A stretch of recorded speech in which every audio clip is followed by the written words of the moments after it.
कहते महाराज मरने के बाद कहाँ जाएंगे, नरक में जाएंगे, स्वर्ग में जाएंगे। लेकिन इसकी चिंता मत करो, मरते समय अगर भगवान का स्मरण हुआ तो डरने की बात नहीं है। ये जिधर भेज देंगे उधर जाएंगे, ये जहां भेज देंगे वहां चल जाएंगे, क्योंकि फिर इनकी जिम्मेदारी हो जाएगी। और जब भेजने वाले की जिम्मेदारी होती है तो जाने वाले की जिम्मेदारी समाप्त हो जाती है, ये भी जानते हैं। जैसे आपको अपने से दिल्ली जाना हो तो फिर सारी जिम्मेदारी आपकी है। आप अपना सामान पैक करो, टिकट आप बनवाओ, टिकट कंफर्म हुआ कि नहीं आप पता लगाओ, और फिर ट्रेन में जाकर के आप बैठो, और इसके बाद दिल्ली में उतरने के बाद आप कुली ढूंढो, आप ही टैक्सी करो और अपने गंतव्य पे जाओ, और जहां जाना वहां क्या व्यवस्था करनी है वो भी तुम करो। जब आप कहीं जाते हो तो आपको अपनी सारी व्यवस्था करनी पड़ती है, लेकिन जब कोई आपको भेजता है तब बोले फिर भेजने वाले की जिम्मेदारी होती। भेजने वाला कहता आप जाने को तैयार हो, टिकट हम कटवा देते। बोले कंफर्म टिकट नहीं मिलेगा, बोले हम कंफर्म करवा देंगे फोन कर कर। बोले वहां कहाँ जाएंगे, कैसे क्या करेंगे, बोले चिंता मत करना, वहां हम फोन कर देंगे, गाड़ी लेकर स्टेशन पे आपको लेने आ जाएंगे। सारी व्यवस्था वो कर देता है। तो जब भेजने वाला भेजता है तो सारी जिम्मेदारी भेजने वाले की होती है। इसलिए वो जिधर भेज देंगे, वो जिधर भेज देंगे उधर जाएंगे, वो जिधर भेज देंगे उधर जाएंगे, वो जिधर भेज देंगे उधर जाएंगे। वो जिधर भेज देंगे, वो माने वो तो भगवान बहुत दूर है। वो माने भगवान, अर्थ यही है। लेकिन इस वो शब्द में भगवान से हमारी दूरी परिलक्षित होती है। भगवान जब कोई व्यक्ति बहुत दूर होता है तब उसको वो कहा जाता है। अरे वो आए थे, बोले तब, बोले भगवान को हर क्षण अपने सामने अनुभव करो।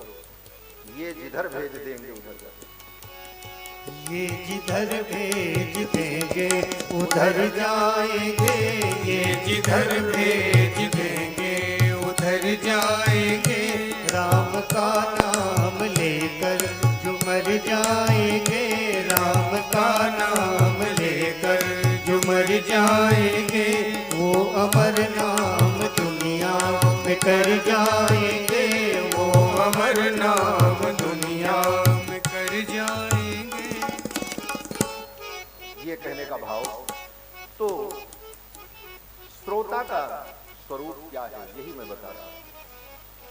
कथामृत रसास्वाद कुशल, जो भगवान की कथा का रसास्वादन करने में कुशल हो,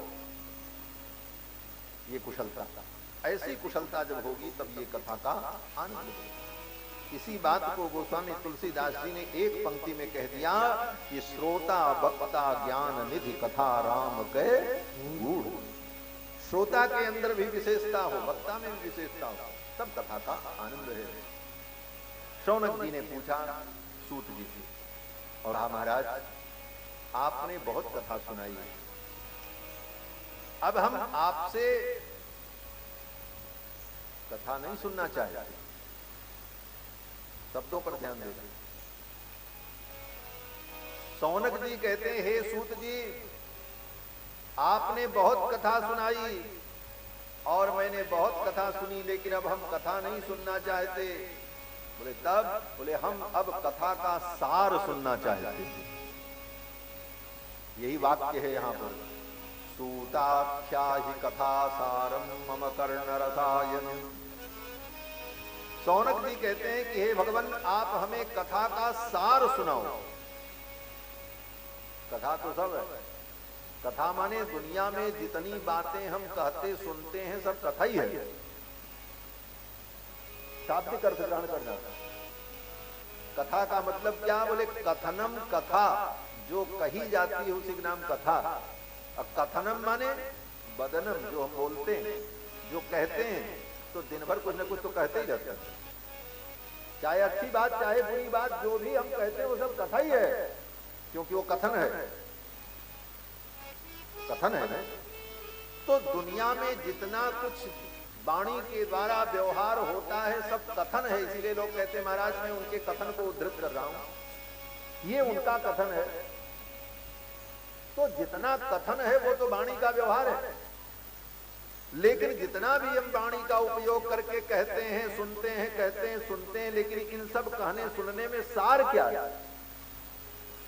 कहते हैं जितना हम कहते सुनते हैं उसका सार यही है कि कहने सुनने में जितनी बार भगवान का नाम ले लिया, भगवान की बात कर ली, वही सार है। कहते सुनते तो दिन भर कितनी बातें कहते हैं, बोलते हैं, बातें करते हैं, लेकिन जितना भी हम बोलते हैं, बतलाते हैं, अपनी वाणी का उपयोग करते हैं, इसमें भगवान की चर्चा हम कितनी करते हैं, ईश्वर की चर्चा कितनी आती है, आत्म कल्याण की चर्चा हम कितनी करते हैं, वही कथा का सार है। वही कथा जो हम कथन कर रहे हैं उसका सार है, वही महत्वपूर्ण है। बाकी तो सब बेकार है, बाकी तो दिन भर हम बात करते ही रहते हैं, बोलते रहते हैं कुछ। लेकिन जितना हम भगवान का नाम ले लेते हैं, भगवान की चर्चा कर लेते हैं, वही कहने बोलने का सार है, कथा का सार। शौनक जी कहते हैं सूता क्या ही कथा सारम। कैसा कथा सार? बोले मम कर्ण रसायन, जो मेरे कानों में जाए और रसायन का काम करे, औषधि का काम करे, हमारे जीवन के भव रोग को, संसार के रोग को निवृत्त कर दे। और ऐसी चर्चा आप सुनाओ, ऐसी कथा सुनाओ जो कृष्ण से हमें मिला दे। ये भी कहा है। शौनक जी कहते हैं कि कृष्ण प्राप्ति कर्म सस्वत साधनम तद बदाधुना। शौनक जी प्रश्न करते हुए कहते हैं सूत जी से कि कृष्ण प्राप्ति कर्म सस्वत, जिस साधन से कृष्ण की प्राप्ति हो जाए, भगवान हमें मिल जाए, तत् साधनम बद अधुना। इस समय आप उस साधन का वर्णन करो, हमें सुनाओ। और फिर इतना कहने के बाद शौनक जी ने सूत जी की प्रशंसा की। क्या प्रशंसा की? बोले हे महाराज, आप गुरु हो, आप आचार्य हो, विद्वान हो, और हमने सुना है कि स्वर्ग की चिंतामणि मिल जाए तो चिंतामणि क्या दे सकती है? बोले अधिक से अधिक वो भौतिक पदार्थों को दे सकती है, चिंतित पदार्थों को दे सकती है। स्वर्ग में एक मणि होती है जिसको चिंतामणि कहते हैं। स्वर्ग में 3 चीजें बड़ी विलक्षण होती हैं, चिंतामणि, कामधेनु और कल्पवृक्ष। और इन तीनों का काम क्या? बोले इसी 3 से सब काम हो जाता है, इसी 3 से स्वर्ग में सब व्यवस्था हो जाती है। चिंतामणि, बोले चिंतामणि के सामने जाकर के जो चिंतन करो वो प्राप्त हो जाए। यहां तो व्यवस्था करनी पड़ती, पहले खेत खरीदो, फिर जोतो, फिर बीज डालो, फिर पानी डालो, फिर पकने की प्रतीक्षा करो, और तब पक जाए तब काट करके लाओ, उसको झाड़ो, झाड़ करके बीज को निकाल करके तब उसे पकाओ, और पकाने के बाद जब पक जाए तब उसे आप खाओ। तो 4 कवर खाने के लिए इतनी व्यवस्था। और स्वर्ग में, बोले स्वर्ग में चिंतामणि रखी है, और चिंतामणि के सामने जाकर के किसी ने चिंतन किया, हमको बढ़िया मालपुआ खाना है, हमको बढ़िया रसगुल्ला खाना, तुरंत प्रगट, न बनाना न झंझट, कोई झंझट नहीं। हाँ, यही स्वर्ग की दिव्यता है। इसीलिए लोग कहते हैं महाराज स्वर्ग तो दिव्य है। स्वर्ग की यही दिव्यता है, वहां पर कुछ करना नहीं पड़ता, केवल सोचना पड़ता। चिंतामणि का यही काम है कि चिंतामणि के सामने जाकर के जो चिंतन करो वो प्राप्त हो जाए। और स्वर्ग में एक दूसरी विशेषता होती है, क्या? बोले वहां पर कल्प वृक्ष है। कल्प वृक्ष का मतलब क्या? बोले वो वृक्ष ऐसा अद्भुत है कि वहां जाकर के जो आप कल्पना करो वो कल्पना साकार हो जाए। कल्प वृक्ष यहाँ तो आप कल्पना करते रह जाओ, क्या पता जीवन में वो कल्पना पूरी होगी कि नहीं, लेकिन वहां तो तुरंत पूरी। न मटेरियल की जरूरत है, न वस्तु की जरूरत है, न आदमी की जरूरत है, बस आप कल्पना करो, कल्पना करो स्वर्ग में उस कल्प वृक्ष के पास जाकर के कि एक मेरा सुंदर विशाल महल बन जाए, उस महल में समस्त प्रकार की सुख सुविधाएं हों और उस महल में मैं आनंद से रहूं। बस उसी समय महल प्रकट, कल्पवृक्ष ने सब कर दिया। और स्वर्ग की तीसरी विशेषता क्या है? बोले वहां पर कामधेनु है। कामधेनु माने जो कामनाओं की पूर्ति करती, कामधेनु से जो कुछ मांगो सब मिल जाएगा। जो कामना किया कामधेनु ने पूरा कर। तो स्वर्ग में कामधेनु, चिंतामणि और कल्पवृक्ष, इन तीन के कारण स्वर्ग में दिव्यता है। शौनक जी कहते हैं वो स्वर्ग की चिंतामणि पृथ्वी पर दुर्लभ है, नहीं मिलती, लेकिन अगर किसी को मिल गई तो कहते हैं वो चिंतामणि भी क्या दे सकती है? बोले वो चिंतामणि भी हमारे चिंतित पदार्थ को, भौतिक पदार्थ को दे सकती, संसार के सुख को दे सकती। स्वर्ग की वो कामधेनु और कल्पवृक्ष भी मिल जाए तो हमें क्या दे सकता है? बोले संसार का भौतिक पदार्थ, सोना चांदी, घर मकान गाड़ी मोटर, और क्या दे, इसके अलावा वो नहीं दे सकता। अगर कोई व्यक्ति चिंतामणि और कल्पवृक्ष से ये कहे, हे चिंतामणि, हे कल्पवृक्ष, तुम जीव की चिंतन, जीव की चिंता को, जीव के चिंतित पदार्थ को और जीव के कल्पना को पूर्ण करते हो, तो तुम मेरी भी चिंतित पदार्थ को, मेरी कल्पना को पूर्ण कर दो। कल्पवृक्ष कहेगा, चिंतामणि कहेगी, हाँ बोलो क्या तुम्हारी कल्पना है, क्या चिंतन है? तो अगर कोई जीव ये कह दे कि मुझे गोविंद कृष्ण के चरणों में पहुंचा दो, तो चिंतामणि कहेगी, नहीं ये तो हम नहीं कर सकते ना। चिंतामणि के सामने जाकर के कह दो हमें सोने का पहाड़ मिल जाए, चिंतामणि सोने का पहाड़ दे सकती। कल्पवृक्ष के सामने कह दो हमें हीरे पन्ने पोखराज मिल जाए, कल्पवृक्ष दे देगा।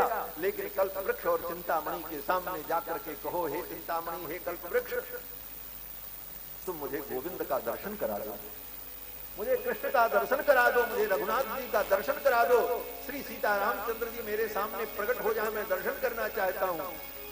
चिंतामणि और कल्पवृक्ष कहेगा ये काम हम नहीं कर सकते, ये उसके सामर्थ्य से बाहर है। कोई चिंतामणि के सामने चला जाए और कहे कि तुम मुझे मुक्ति प्रदान कर दो, मैं संसार के बंधन से मुक्त होना चाहता हूं। ये पुनरपि जननम पुनरपि मरणम पुनरपि जननी जठरे शयनम, ये बार बार संसार में जन्म लेना और मरना जो चक्र चल रहा है, इस चक्र से मैं मुक्त होकर के वैकुंठ को प्राप्त करना चाहता हूं, मुझे मुक्ति मिल जाए। चिंतामणि और कल्पवृक्ष कहेगा ये हम नहीं कर सकते, ये भगवान कर सकते।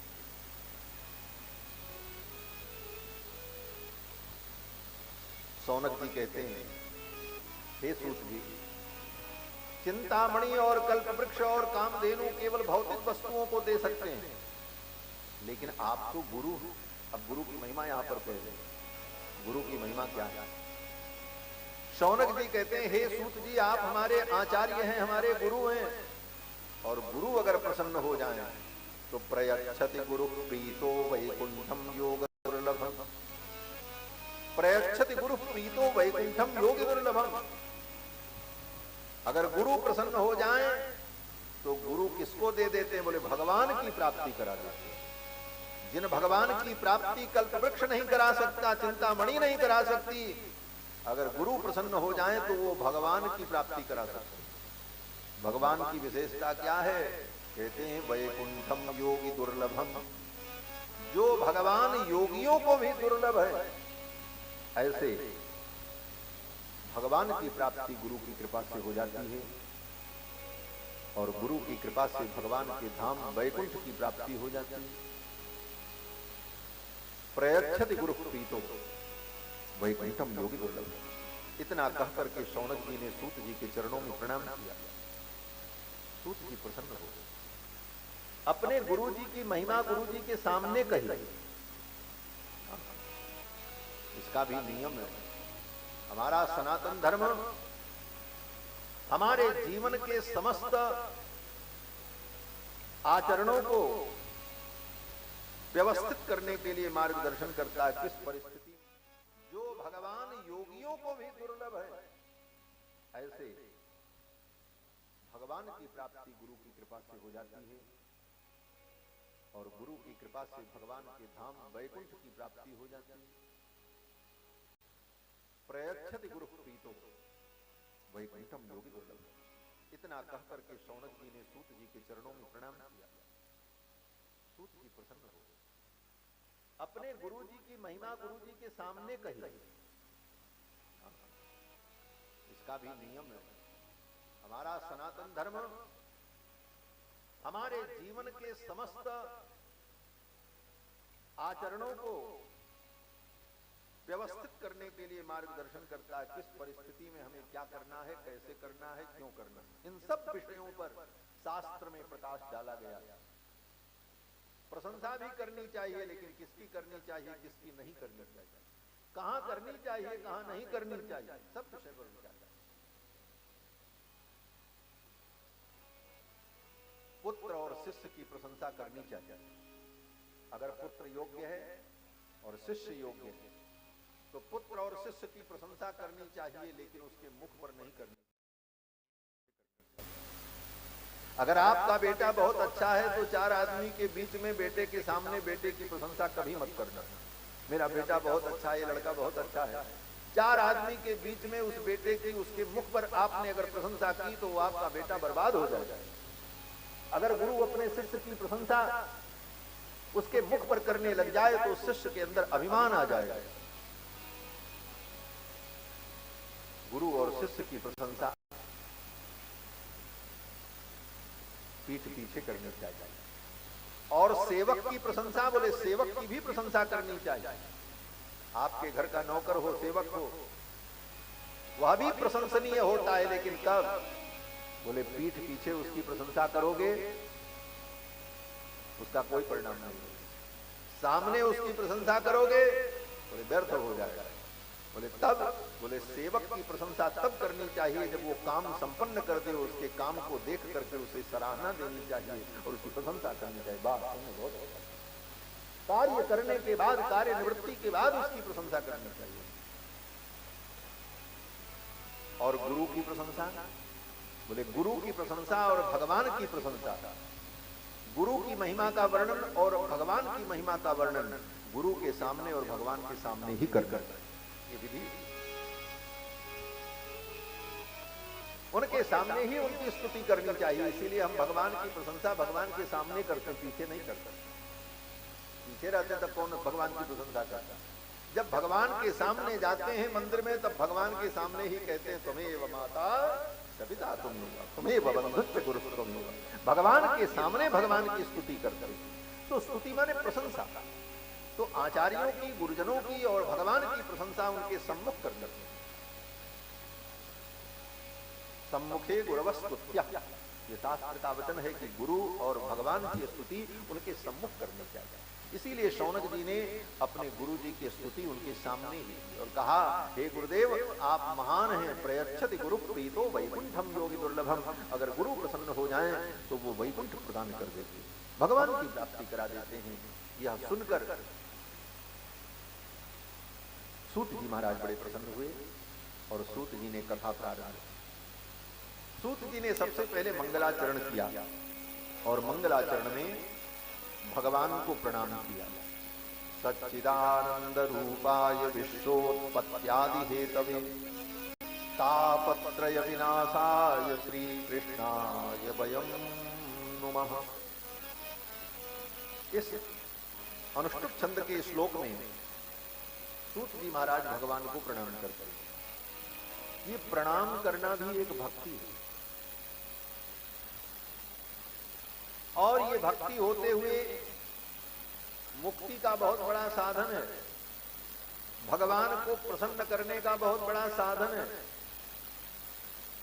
बार बार भगवान को प्रणाम करते रहो, जब ठाकुर की याद आ जाए ठाकुर जी को प्रणाम कर दो। ये प्रणाम भी एक भक्ति है। और हमारे आचार्यों ने तो प्रणाम भक्ति के विषय में कहा है कि एक बार अगर कोई ठाकुर जी को प्रणाम कर ले तो ठाकुर जी उसको अपना बना लेते हैं। स्वयं गोस्वामी तुलसीदास जी महाराज लिखते हैं, सकृत प्रणाम किए अपनाए। इसका अर्थ क्या हुआ? बोले सकृत प्रणाम, एक बार प्रणाम, सकृत माने एक बार, सकृत प्रणाम किए अपनाए और इसी सक्र शब्द का प्रयोग करते हुए महर्षि वाल्मीकि ने वाल्मीकि रामायण में भी कहा, सक्र देव प्रपन्नाय तवास्मीति च याचते। एक बार अगर प्रपन्न होकर के भगवान के चरणों में आकर के कोई ठाकुर को प्रणाम कर ले तो अभयम सर्वभूतेभ्यो, भगवान उसको समस्त भूतों से अभय दे दे, निर्भय बना दे। ददाम में तद्व्रतम मम, ये भगवान का व्रत है, स्वयं भगवान श्री राम ने कहा है। श्रीमद् वाल्मीकि रामायण में विभीषण शरणागति के प्रसंग में जब विभीषण जी भगवान की शरण में आते हैं तो भगवान श्री रघुनंदन कहते हैं, आने दो विभीषण को।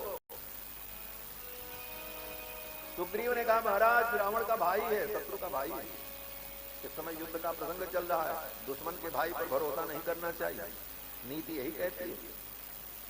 अंगद आदि ने कहा कि हाँ ठीक कह रहे हैं, सबने उनका समर्थन किया। साथ ने अपनी अपनी बात कही, बोले विभीषण को शरण में लेना ठीक नहीं है। हनुमान जी को बुलाया, आप बताओ, बुद्धिमताम वरिष्ठम ज्ञानिनाम अग्रगण्यम हो, आप बताओ विभीषण शरण में आया, क्या करें? हनुमान जी ने कहा, महाराज उचित तो यही है कि आप विभीषण को शरण में ले लो, आपका भक्त है। मैं लंका में मिल करके आया हूं, उसकी रहनी करनी को हमने देखा है। क्या देखा है? बोले राम आयुध अंकित गृह शोभा वरण नव तुलसिका वृंद तह देखे अरसी कपिराय। हनुमान जी ने कहा, मैंने देखा है विभीषण की करनी को, और ऐसे लंका में राक्षसों के बीच में रहकर लंका निश्चर निकर निवासा, यहाँ कहां सज्जन के निवास। विभीषण सज्जन है, उन्हें आप शरण में स्वीकार कर। विभीषण आए, सबने विरोध किया, लेकिन हनुमान जी ने कहा नहीं नहीं, विभीषण को शरण में लेना चाहिए। फिर भी सुग्रीव को लगा कि मैं इनका मंत्री हूं, मैं इनका सखा हूं, और मेरी सलाह को न मान करके हनुमान जी की सलाह मान रहे हैं।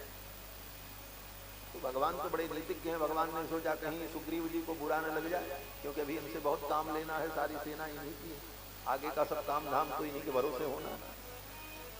भरोसा क्या था, लीला है ठाकुर जी, करना तो सब राम जी को है, लेकिन लीला में ये उपदेश है।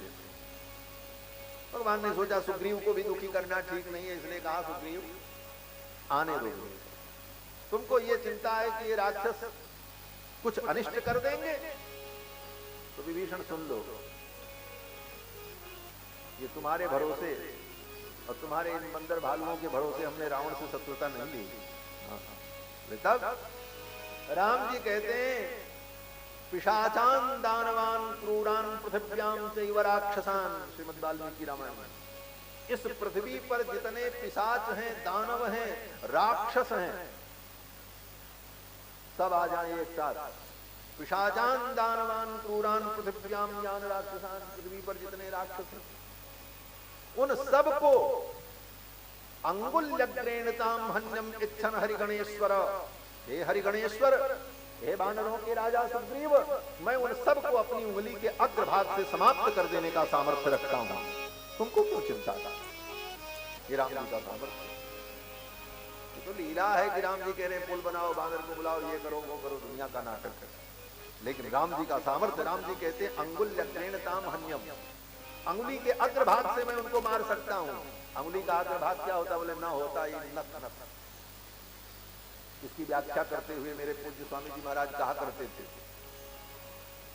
बड़ा सुंदर भाव कि अंगुल्यग्रेणताम हन्यम, अंगुली के अग्रभाग से उन सारे राक्षसों को मैं मार सकता हूं। इसका तात्पर्य क्या है? तो कहते हैं अंगुली के अग्रभाग से किसको मारा जाता है? बोले बड़े बड़े लोगों को मारने के लिए तो बंदूक, गोली, तोप, तलवार, चक्कू, भाला ये सब जरूरत पड़ती है, लेकिन कुछ जीव ऐसे छोटे होते हैं जिनको अंगुली से ही मार दिया जाता है। वो जीव कौन है? बोले उस सिर का जुआ जो होता है उसको निकालो और रखो, चक्कर से मारो। माताएं ऐसे पहले करती हैं, गांव में देखा होगा। अब तो लोग शैम्पू और कंडीशनर का प्रयोग करते हैं तो किसी को जुआ पड़ता ही नहीं तो पहले लोगों के गांव में जुए पड़ जाते थे महाराज। तो एक माता बैठ जाए, दूसरी माता बीने और बीन बीन मारे, चट चट चट। तो उस क्षुद्र जीव को मारने के लिए ये उदाहरण है कि उस क्षुद्र जीव को, वो जू जो है, उस जू क्षुद्र जीव को मारने के लिए बंदूक और तलवार की जरूरत पड़ेगी, उसको तो ऐसे मार दिया जाएगा। उसी प्रकार संसार के बड़े बड़े राक्षसों को भगवान अंगुल्यग्रेणताम हन्यम इच्छन हरिगणेश्वर। विभीषण जी आते हैं शरणागति करने के लिए भगवान की। उस शरणागति के प्रसंग में बहुत बातें हैं, बड़ी लंबी लंबी बातें हैं। सुग्रीव ने कहा ब्राह्मण का भाई है, ऐसा है वैसा है फलाना है, कुछ भी कर सकता है। तो राम जी ने कहा सुग्रीव आज अगर रावण भी मेरी शरण में आ जाए और रावण कहे मैं आपकी शरण में आ रहा हूं तो मैं रावण को भी शरणागति करा लूंगा, मुझे भी स्वीकार कर। यदि वह रावण स्वयं रावण भी आ जाए और हे सुग्रीव मेरा एक सिद्धांत, हे वानरों मेरा एक सिद्धांत है। बोले क्या सिद्धांत है? बोले शक्रदेव प्रपन्नाय, एक बार भी नहीं, एक बार ही, भी में भी अंतर है, एक बार भी नहीं एक बार ही पर्याप्त है। एक बार अगर कोई भगवान को सच्चे मन से आकर के प्रणाम कर ले शक्रदेव प्रपन्नाय तो भगवान उसे स्वीकार करते। इसलिए प्रणाम एक भक्ति है, स्वतंत्र भक्ति है। भगवान को प्रणाम करते रहो भाव से, हे ठाकुर तेरे चरणों में हम प्रणाम करते हैं। ये प्रणाम भक्ति। इसीलिए महापुरुषों ने भगवान की स्तुति करते हुए स्तुति में सर्वत्र प्रणाम किया है। भगवान रामाय रामभद्राय रामचंद्राय वेदसे रघुनाथाय नाथाय सीताया पतये नमः। सच्चिदानंद रूपाय विश्वोत्पत्त्यादि हेतवे तापत्रय विनाशाय श्री कृष्णाय वयम नमः। कोई मंत्र भी आप जपते हो तो उस मंत्र में भी नमः ही होता है। ओम नमः शिवाय, ओम नमो भगवते वासुदेवाय। अंतर यही होता है, कभी नमः आगे रहता है कभी पीछे रहता है। वो आगे रह जाए पीछे रहे और तो सही रहता है। यही संस्कृत भाषा की विशेषता है। अंग्रेजी में अगर आप बोलो तो अंग्रेजी में क्रिया और कर्ता आगे के पीछे हो जाए तो वाक्य गलत हो जाएगा। लेकिन संस्कृत में ऐसा नहीं। संस्कृत में कहो रामः गच्छति और चाहे कहो गच्छति रामः, दोनों सही है। गच्छति को आगे कर दो, रामः को पीछे करो तब भी सही है, गलत नहीं है। रामः भोजनम करोति, अब रामः भोजनम करोति, रामः करता है, भोजनम जो है कर्म है, करोति क्रिया है। कर्म क्रिया करता तीनों है, तो उसको एक क्रम से रखो। रामः भोजनम करोति ये भी सही है, करोति रामः भोजनम ये भी सही है, और भोजनम करोति रामः ये भी सही है। ये संस्कृत भाषा है। तो संस्कृत में क्रियाकर्म आगे पीछे भी हो तो कोई आपत्ति नहीं। इसीलिए मंत्रों में किसी में नमः आगे होता, किसी में पीछे होता। द्वादशाक्षर मंत्र में ओम नमो भगवते वासुदेवाय, नमो पहले आ गया। अष्टाक्षर मंत्र में ओम नमो आगे नारायणाय, नमो पहले आ गया। शंकर जी के मंत्र में नमः बाद में आया, ओम नमः पहले नमः आया, ओम नमः शिवाय। राम जी के मंत्र में बोले रामाय नमः, तो नमः बाद में आया। तो इस प्रकार से ये नमस्कारात्मिका भक्ति, भगवान को प्रणाम करना। और श्री सूत जी महाराज ने भगवान को प्रणाम किया। सच्चिदानंद रूपाय विश्वोत्पत्त्यादि हेतवे तापत्रय विनाशाय श्री कृष्णाय वयम नमः। अब इसी श्लोक में भगवान के स्वरूप का वर्णन। सच्चिदानंद रूपाय, भगवान कौन है? बोले सच्चिदानंद रूप है, सतचित आनंद ही जिनका रूप है। इसीलिए भगवान का नाम है सच्चिदानंद। सत माने सत्ता, और चित माने ज्ञान, और आनंद माने बोले आनंद का मतलब आनंद आप जानते हो, सुख आनंद शांति। तो अनंत सत्ता, अनंत ज्ञान और अनंत आनंद, यह तीनों जिनका स्वरूप है। अर्थात अनंत सत्ता किसकी है? बोले भगवान की। अनंत ज्ञान कौन है? बोले स्वयं भगवान अनंत ज्ञान के आधार है। और अनंत आनंद, बोले अनंत आनंद भगवान है, आनंद सिंधु, जो आनंद सिंधु सुख राशि। तो सतचित आनंद यह तीन जिनका स्वरूप है। सदघन चिदघन आनंद घन, सदघन चिदघन आनंद घन, वो सच्चिदानंद, सच्चिदानंद रूपाय। और ये भगवान करते क्या है? बोले विश्वोत्पत्त्यादि हेतवे, जो विश्व की उत्पत्ति पालन और संहार के हेतु। अब यहां पर प्रकृति कारणवाद, परमाणु कारणवाद रूपी नास्तिक सिद्धांत का निराकरण हो रहा है। प्रकृति कारणवाद, बोले आज का विज्ञान यही मानता है सृष्टि अपने से बन गई। आज का विज्ञान सिद्धांत ही मानता है। आज का विज्ञान, आज का साइंस ये नहीं मानता कि सृष्टि को बनाने वाला कोई परमात्मा है। वो तो कहता है ये प्रकृति है, नेचर है। प्रकृति कारणवाद इसको कहा गया हमारे यहाँ दर्शन में। प्रकृति ही कारण है, प्रकृति में सब अपने आप हो रहा है। हाँ, कैसे हो रहा है प्रकृति में? बोले अनेक अनेक वस्तुओं के सम्मिश्रण से नई नई वस्तुओं की उत्पत्ति ये प्रकृति में अपने आप होती रहती है। कैसे? बोले पान का पत्ता कैसा है? बोले हरा। और कत्था कैसा है? बोले कत्था जो होता है वो भूरे रंग का। सुपारी बोले भूरे रंग की। चूना बोले सफेद रंग का। सब एक में मिला दिया और मिला करके मुख में रख के जब चबाए तो सब क्या हो गया? बोले सब लाल हो गया, जबकि उसमें लाल कुछ था नहीं। सफेद था, भूरा था, हरा था, लेकिन सब मिलकर के एक नया रंग पैदा हो गया, लाल रंग। प्रकृति कारणवादी लोग कहते हैं इस संसार को किसी ने नहीं बनाया, प्रकृति में ये सब आपस में वस्तुएं मिलती हैं तो कुछ नया काम हो जाता है। बोले कैसे? बोले जैसे पान का पत्ता, सुपारी, चूना, कत्था सब मिलकर के एक नया रंग प्रकट कर देता है, उसी प्रकार पृथ्वी, जल, तेज, वायु, आकाश, ये 5 तत्व मिल गए, उनका अनुपात सही हो गया और उस शरीर में जितने तत्वों की, प्राकृतिक तत्वों की जरूरत है वो सारे तत्व, सारे विटामिन, प्रोटीन, सब कुछ जितना अनुपात में चाहिए उतना संग्रहित हो गया तो उसमें चेतना पैदा हो जाता है। फिर वही आदमी बन जाता, वही पशु पक्षी है और फिर चलता फिरता है। जिस दिन उसके शरीर का वो अनुपात बिगड़ जाता है उस दिन वो मर जाता है। ये प्रकृति कारणवादियों का सिद्धांत है। कुछ लोग प्रकृति से ऊपर हट करके परमाणु कारणवादी हैं, लेकिन उनको भी प्रकृतिवादी ही कहा जाता है। परमाणु कारणवादी जैनी लोग हैं जो जैनी परमाणु को कारण मानते हैं। पृथ्वी के, जल के, तेज के, वायु के परमाणु, ये सब परमाणुओं के द्वारा सब कुछ हुआ। सब परमाणु संगठित हुए और उसमें अनेक अनेक घटनाएं घटित हुई। वो दार्शनिक सिद्धांत है वेदांतियों का, विद्वानों का अलग विषय है। कहने का मतलब कि ऐसे लोग जो परमाणु कारणवादी, प्रकृति कारणवादी लोग हैं, उनका निराकरण करते हुए वेद व्यास जी कहते हैं न प्रकृति कुछ करती है न परमाणु कुछ करता है, सब कुछ करने वाले भगवान, ब्रह्मवाद इसको कहा।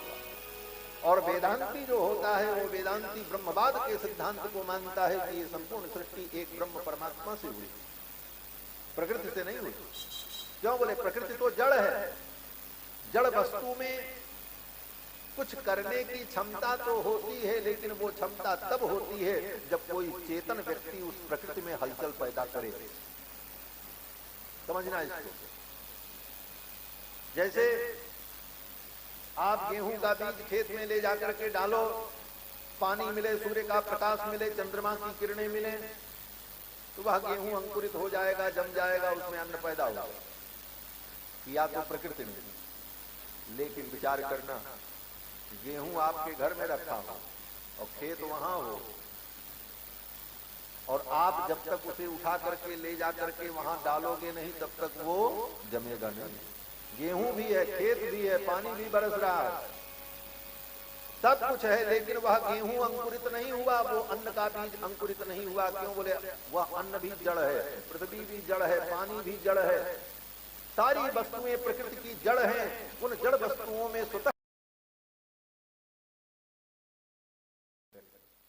कोई हमारे आप जैसा व्यक्ति उस गेहूं को उठाएगा, लेकर के जाएगा, खेत को जोतेगा, बराबर करेगा, डालेगा, तब उसमें कुछ पैदा होगा। उसी प्रकार प्रकृति भी है, प्रकृति की सत्ता को हम भी मानते हैं, लेकिन इस प्रकृति की सत्ता में जो कुछ होगा, जब तक परमात्मा, महाचेतन परमात्मा, परम चैतन्य परमात्मा उसमें प्रेरणा नहीं करेगा तब सृष्टि नहीं होगी। इसलिए ब्रह्म कारणवाद सिद्धांत इसको कहते हैं। ब्रह्म कारणवाद का सिद्धांत है कि ब्रह्म ही संपूर्ण सृष्टि का कारण है। राम जी जो करते हैं, भगवान जो करते हैं वही होता है, प्रकृति के करने से कुछ नहीं होता। प्रकृति तो उनकी सहायता है, प्रकृति भी उनकी इच्छा के अनुकूल उनके कार्य में सहायता करती है। इसीलिए श्लोक में कहते हैं विश्वोत्पत्त्यादि हेतवे, इस विश्व की उत्पत्ति का हेतु क्या है? बोले भगवान है, प्रकृति नहीं है, परमाणु नहीं है, अर्थात ब्रह्मवाद परमात्मा ही सृष्टि के मूल है। विश्वोत्पत्त्यादि हेतु, वो भगवान करते क्या है? तो सूत जी कहते हैं तापत्रय विनाशाय, जो अपने भक्तों के जीवन के तीनों प्रकार के ताप को नष्ट कर देते।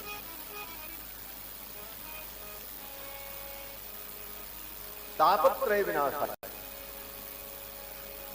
भगवान में संवेदना भी ये व्यक्त कर रहे हैं। केवल भगवान शक्ति संपन्न नहीं है, शक्ति संपन्न तो एक रोबोट भी होता है जो सब काम कर देता है। आजकल रोबोट बन गया है, देखते ही आप, वो सब काम करता, पैसा गिन दे, सामान उठा करके दे दे, जो कहो कर दे, लेकिन उसके अंदर संवेदना नहीं होती, क्योंकि उसके अंदर भावना नहीं है। लेकिन परमात्मा अनंत अनंत सृष्टि को उत्पन्न करने वाले, सर्व संपन्न होकर सर्वशक्तिमान होकर के भी संवेदना प्रधान है। ठाकुर के हृदय में संवेदना, संवेदना मतलब जो दूसरे की भावनाओं को, दूसरे के दुख को, दूसरे के विचार को, दूसरे के चिंतन को समझ सके और उसका अनुभव कर सके और उसके दुख से दुखी, उसके सुख से सुखी हो सके, उसको कहते संवेदनशील प्राणी। मनुष्य के जीवन में इसीलिए संवेदनशीलता की महत्ता है। क्यों बोले? तुम उस परमात्मा के अंश हो। ईश्वर अंश जीव अविनाशी, ममैवांशो जीवलोके जीव भूत सनातनः, और परमात्मा परम संवेदनशील है। इसलिए उसके अगर हम अंश हैं तो हमारे जीवन में भी संवेदना होनी चाहिए। हम संवेदनाहीन न हो, हमारे जीवन में भी संवेदना। ठाकुर के अंदर कितनी संवेदना है? बोले इतनी संवेदना है, उससे बड़ा संवेदनशील कौन होगा कि एक बार भी कोई प्रणाम कर ले तो उसके सारे दुख को ठाकुर दूर कर देते हैं। तापत्रय विनाशाय श्री कृष्णाय वयं नमः, ये भगवान की संवेदनशीलता। ऐसे ठाकुर जी को प्रणाम किया। और वो ठाकुर जी कौन है? देखो, अभी तक भगवान का कोई नाम और रूप नहीं आया इस पूरे वाक्य में। सच्चिदानंद रूपाय, सच्चिद आनंद जिनका रूप है, तो सच्चिद आनंद ये तीनों भाव तत्व है। प्रगट तत्व मूर्त तत्व नहीं। मूर्त तत्व और भाव तत्व में अंतर होता है। मूर्त तत्व और भाव तत्व में क्या अंतर है? बोले जो मूर्तिमान हो, जिसका आकार प्रकार हो, जो दिखाई पड़े, वो मूर्त तत्व होता है। जैसे ये सब दिख रहा है, ये मूर्त तत्व। हमारे आपका शरीर, हमारा आपका शरीर जो है, ये मूर्त तत्व है। इसके अंदर जो जो पार्ट्स हैं, किडनी, फेफड़ा, सब मूर्त हैं, सबका अपना अपना रूप है। पेट फाड़ करके देखो, सब दिखेगा। लेकिन इसी शरीर के अंदर एक बुद्धि भी है, एक मन भी है, उसका कोई मूर्त रूप नहीं है। आज तक दुनिया का कोई डॉक्टर मस्तिष्क का ऑपरेशन करके उसमें बुद्धि निकाल के दिखाए हो कि बुद्धि इतनी बड़ी होती, कितनी बड़ी होती। वो अमूर्त है, दिखती नहीं है, लेकिन उसका बड़ा प्रभाव। मन भी अमूर्त है, दिखता नहीं, वो भाव रूप है। तो अमूर्त तत्व। उसी प्रकार सच्चिद आनंद, ये भगवान का अमूर्त रूप है, जिसका कोई रूप नहीं, वो दिखने वाला पदार्थ नहीं। सच्चिद आनंद ये अमूर्त है। लेकिन उस सच्चिद आनंद अमूर्त के द्वारा मूर्त संसार, दिखने वाला संसार प्रकट हो गया। विश्वोत्पत्त्यादि, ये तो सारा विश्व इनसे उत्पन्न हुआ। विश्व दिख रहा है, ये विश्व दिख रहा है। जिस विश्व को उस परमात्मा ने बनाया वो तो अमूर्त है, वो नहीं दिख रहा है, सच्चिद आनंद है। लेकिन उससे उत्पन्न ये विश्व मूर्त है। और जब विश्व मूर्त, देखो ये कितना सुंदर क्रम है। भगवान सच्चिद आनंद रूप में अमूर्त होते हुए मूर्त संसार का प्राकट्य जब कर देते हैं, तब इस मूर्त संसार में स्वयं भगवान मूर्त होकर के, मूर्तिमान होकर के, प्रकट होकर के अनुभव का विषय बनते। इसके पहले मूर्त नहीं होते। क्यों बोले? पहले मूर्त हो तो उनको कौन जाने कि ये मूर्त है कि अमूर्त है। पहले विश्व तो प्रकट हो, और विश्व प्रकट हो, विश्व में प्राणी प्रकट हो, तब प्राणी उनका अनुभव करें कि ये मूर्त है कि अमूर्त। इसीलिए श्लोक के क्रम में कहा सच्चिदानंद रूपाय, वो सच्चिदानंद रूप हैं जो सच्चिद आनंद अमूर्त है। विश्वोत्पत्त्यादि हेतवे, वो विश्व के उत्पत्ति के हेतु हैं। ये विश्व उनसे उत्पन्न हुआ, ये समूर्त है, ये समूर्त है, विश्व का अपना स्वरूप है। और जब विश्व समूर्त हो गया तो उसमें विश्वंभर परमात्मा भी समूर्त होकर के प्रकट हो गए। किस रूप में? बोले श्री कृष्णाय वयं नुमः। कृष्ण, ये कृष्ण, बोले कृष्ण का शाब्दिक अर्थ यहां नहीं है, यहां तो रूढ़ अर्थ लेना है। शाब्दिक अर्थ क्या है? बोले कृष्ण का तो शाब्दिक अर्थ होता काला, कृष्ण माने काला। इसीलिए महीने में 15 दिन की रात्रि अंधेरी रात्रि होती, काली रात्रि होती, इसीलिए कहते हैं कृष्ण पक्ष। कृष्ण पक्ष माने काला। काले रंग को, काले रंग के सांप को कहते हैं कृष्ण सर्पः, काला सर्प। तो कृष्ण माने तो काला, तो श्री कृष्णाय नमः। श्री काले को हम प्रणाम करते हैं। बोले यहां वो अर्थ ग्रहण नहीं करना है कि कृष्ण माने काला। बोले तब, बोले कृष्ण का मतलब देवकी नंदन, वसुदेव नंदन, नंद नंदन, ब्रजेंद्र नंदन, मदन मोहन भगवान श्री कृष्ण चंद्र, ये कृष्ण का श्री कृष्ण। और वो कृष्ण कैसे हैं? केवल कृष्णाय नमः कहते हैं, कृष्णाय नमः नहीं, श्री कृष्णाय नमः। ये श्री कौन है? बोले श्री माने भगवान की आह्लादिनी शक्ति, जिनको हम श्री तत्व कहते हैं, जिनको हम राधा कहते हैं, जिनको हम रुक्मिणी कहते हैं, जिनको हम सीता कहते हैं, जिनको हम लक्ष्मी कहते हैं, जिनको महालक्ष्मी कहते हैं, ये भगवान की जो पट्ट महिषी है, भगवान की आह्लादिनी शक्ति है, यही श्री। भगवान की 3 आशक्तियां हैं, आह्लादिनी, संबित और संधिनी। और ये भगवान के 3 स्वरूप में एक एक शक्तियां विद्यमान रहती हैं, जो सत्यानंद में ही रहती हैं। सत माने सत्ता, ये भगवान की संघिनी शक्ति से युक्त है। और चित माने ज्ञान, भगवान ज्ञान स्वरूप है, उनके अंदर संबित नाम की शक्ति है। वो संबित शक्ति ज्ञानाधिष्ठात्री होती है। और आनंद, आनंद के अंदर जो आनंद स्वरूप जो परमात्मा है, उनकी जो शक्ति है, आनंद का संवर्धन करने वाली, आनंद का संचार करने वाली, आनंद को धारण करने वाली, उस शक्ति का नाम है आह्लादिनी शक्ति। तो संबित शक्ति, संधिनी शक्ति और आह्लादिनी शक्ति, वही सतचित आनंद की तीनों शक्तियां हैं। तो सतचित आनंद जो भगवान है, वही तीनों शक्तियों से युक्त होकर के सच्चिदानंद। और वो कौन है? बोले वही श्री जी, वही लक्ष्मी है, वही राधा है, उन्हीं का वो रूप है।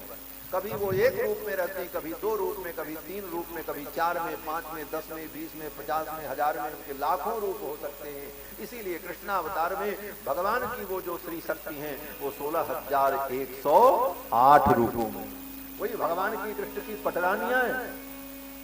108 रानियां भगवान श्री कृष्ण की जो हैं, वो भगवान की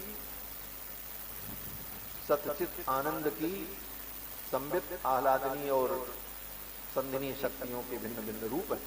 तो भगवान की आह्लादिनी शक्ति श्री राधा रानी, रुक्मिणी, सत्यभामा, तो इनके सहित हम भगवान को प्रणाम करते हैं।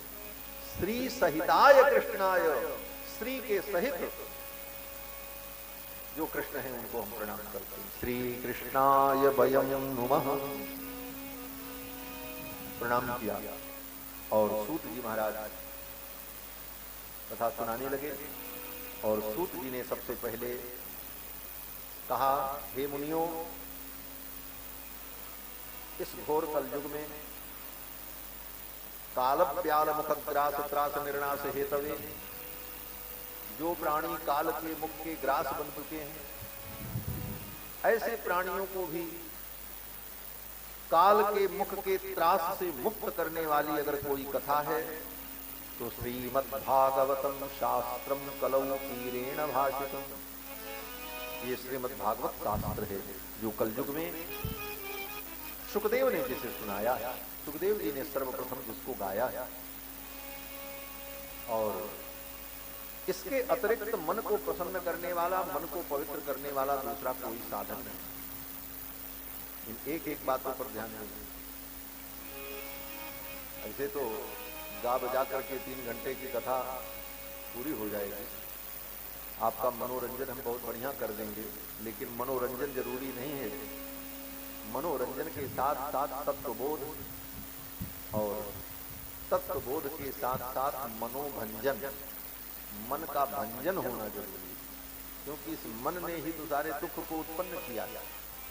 मन एव मनुष्याणाम कारणम बंध मोक्षयोः, मन ही मनुष्य के बंधन और मुक्ति दोनों का कारण है। बंधाय विषयासक्तम मुक्त्यै निर्विषयम मनः, बंधन का कारण कौन मन है? बोले जो मन विषयों में आसक्त है वो बंधन का कारण है, और जो विषयों से मुक्त मन है वही मुक्ति का कारण है। इसलिए कथा में मनोरंजन नहीं करना चाहिए। कथा मनोरंजन का साधन नहीं है। मनोरंजन के तो बहुत से साधन हैं।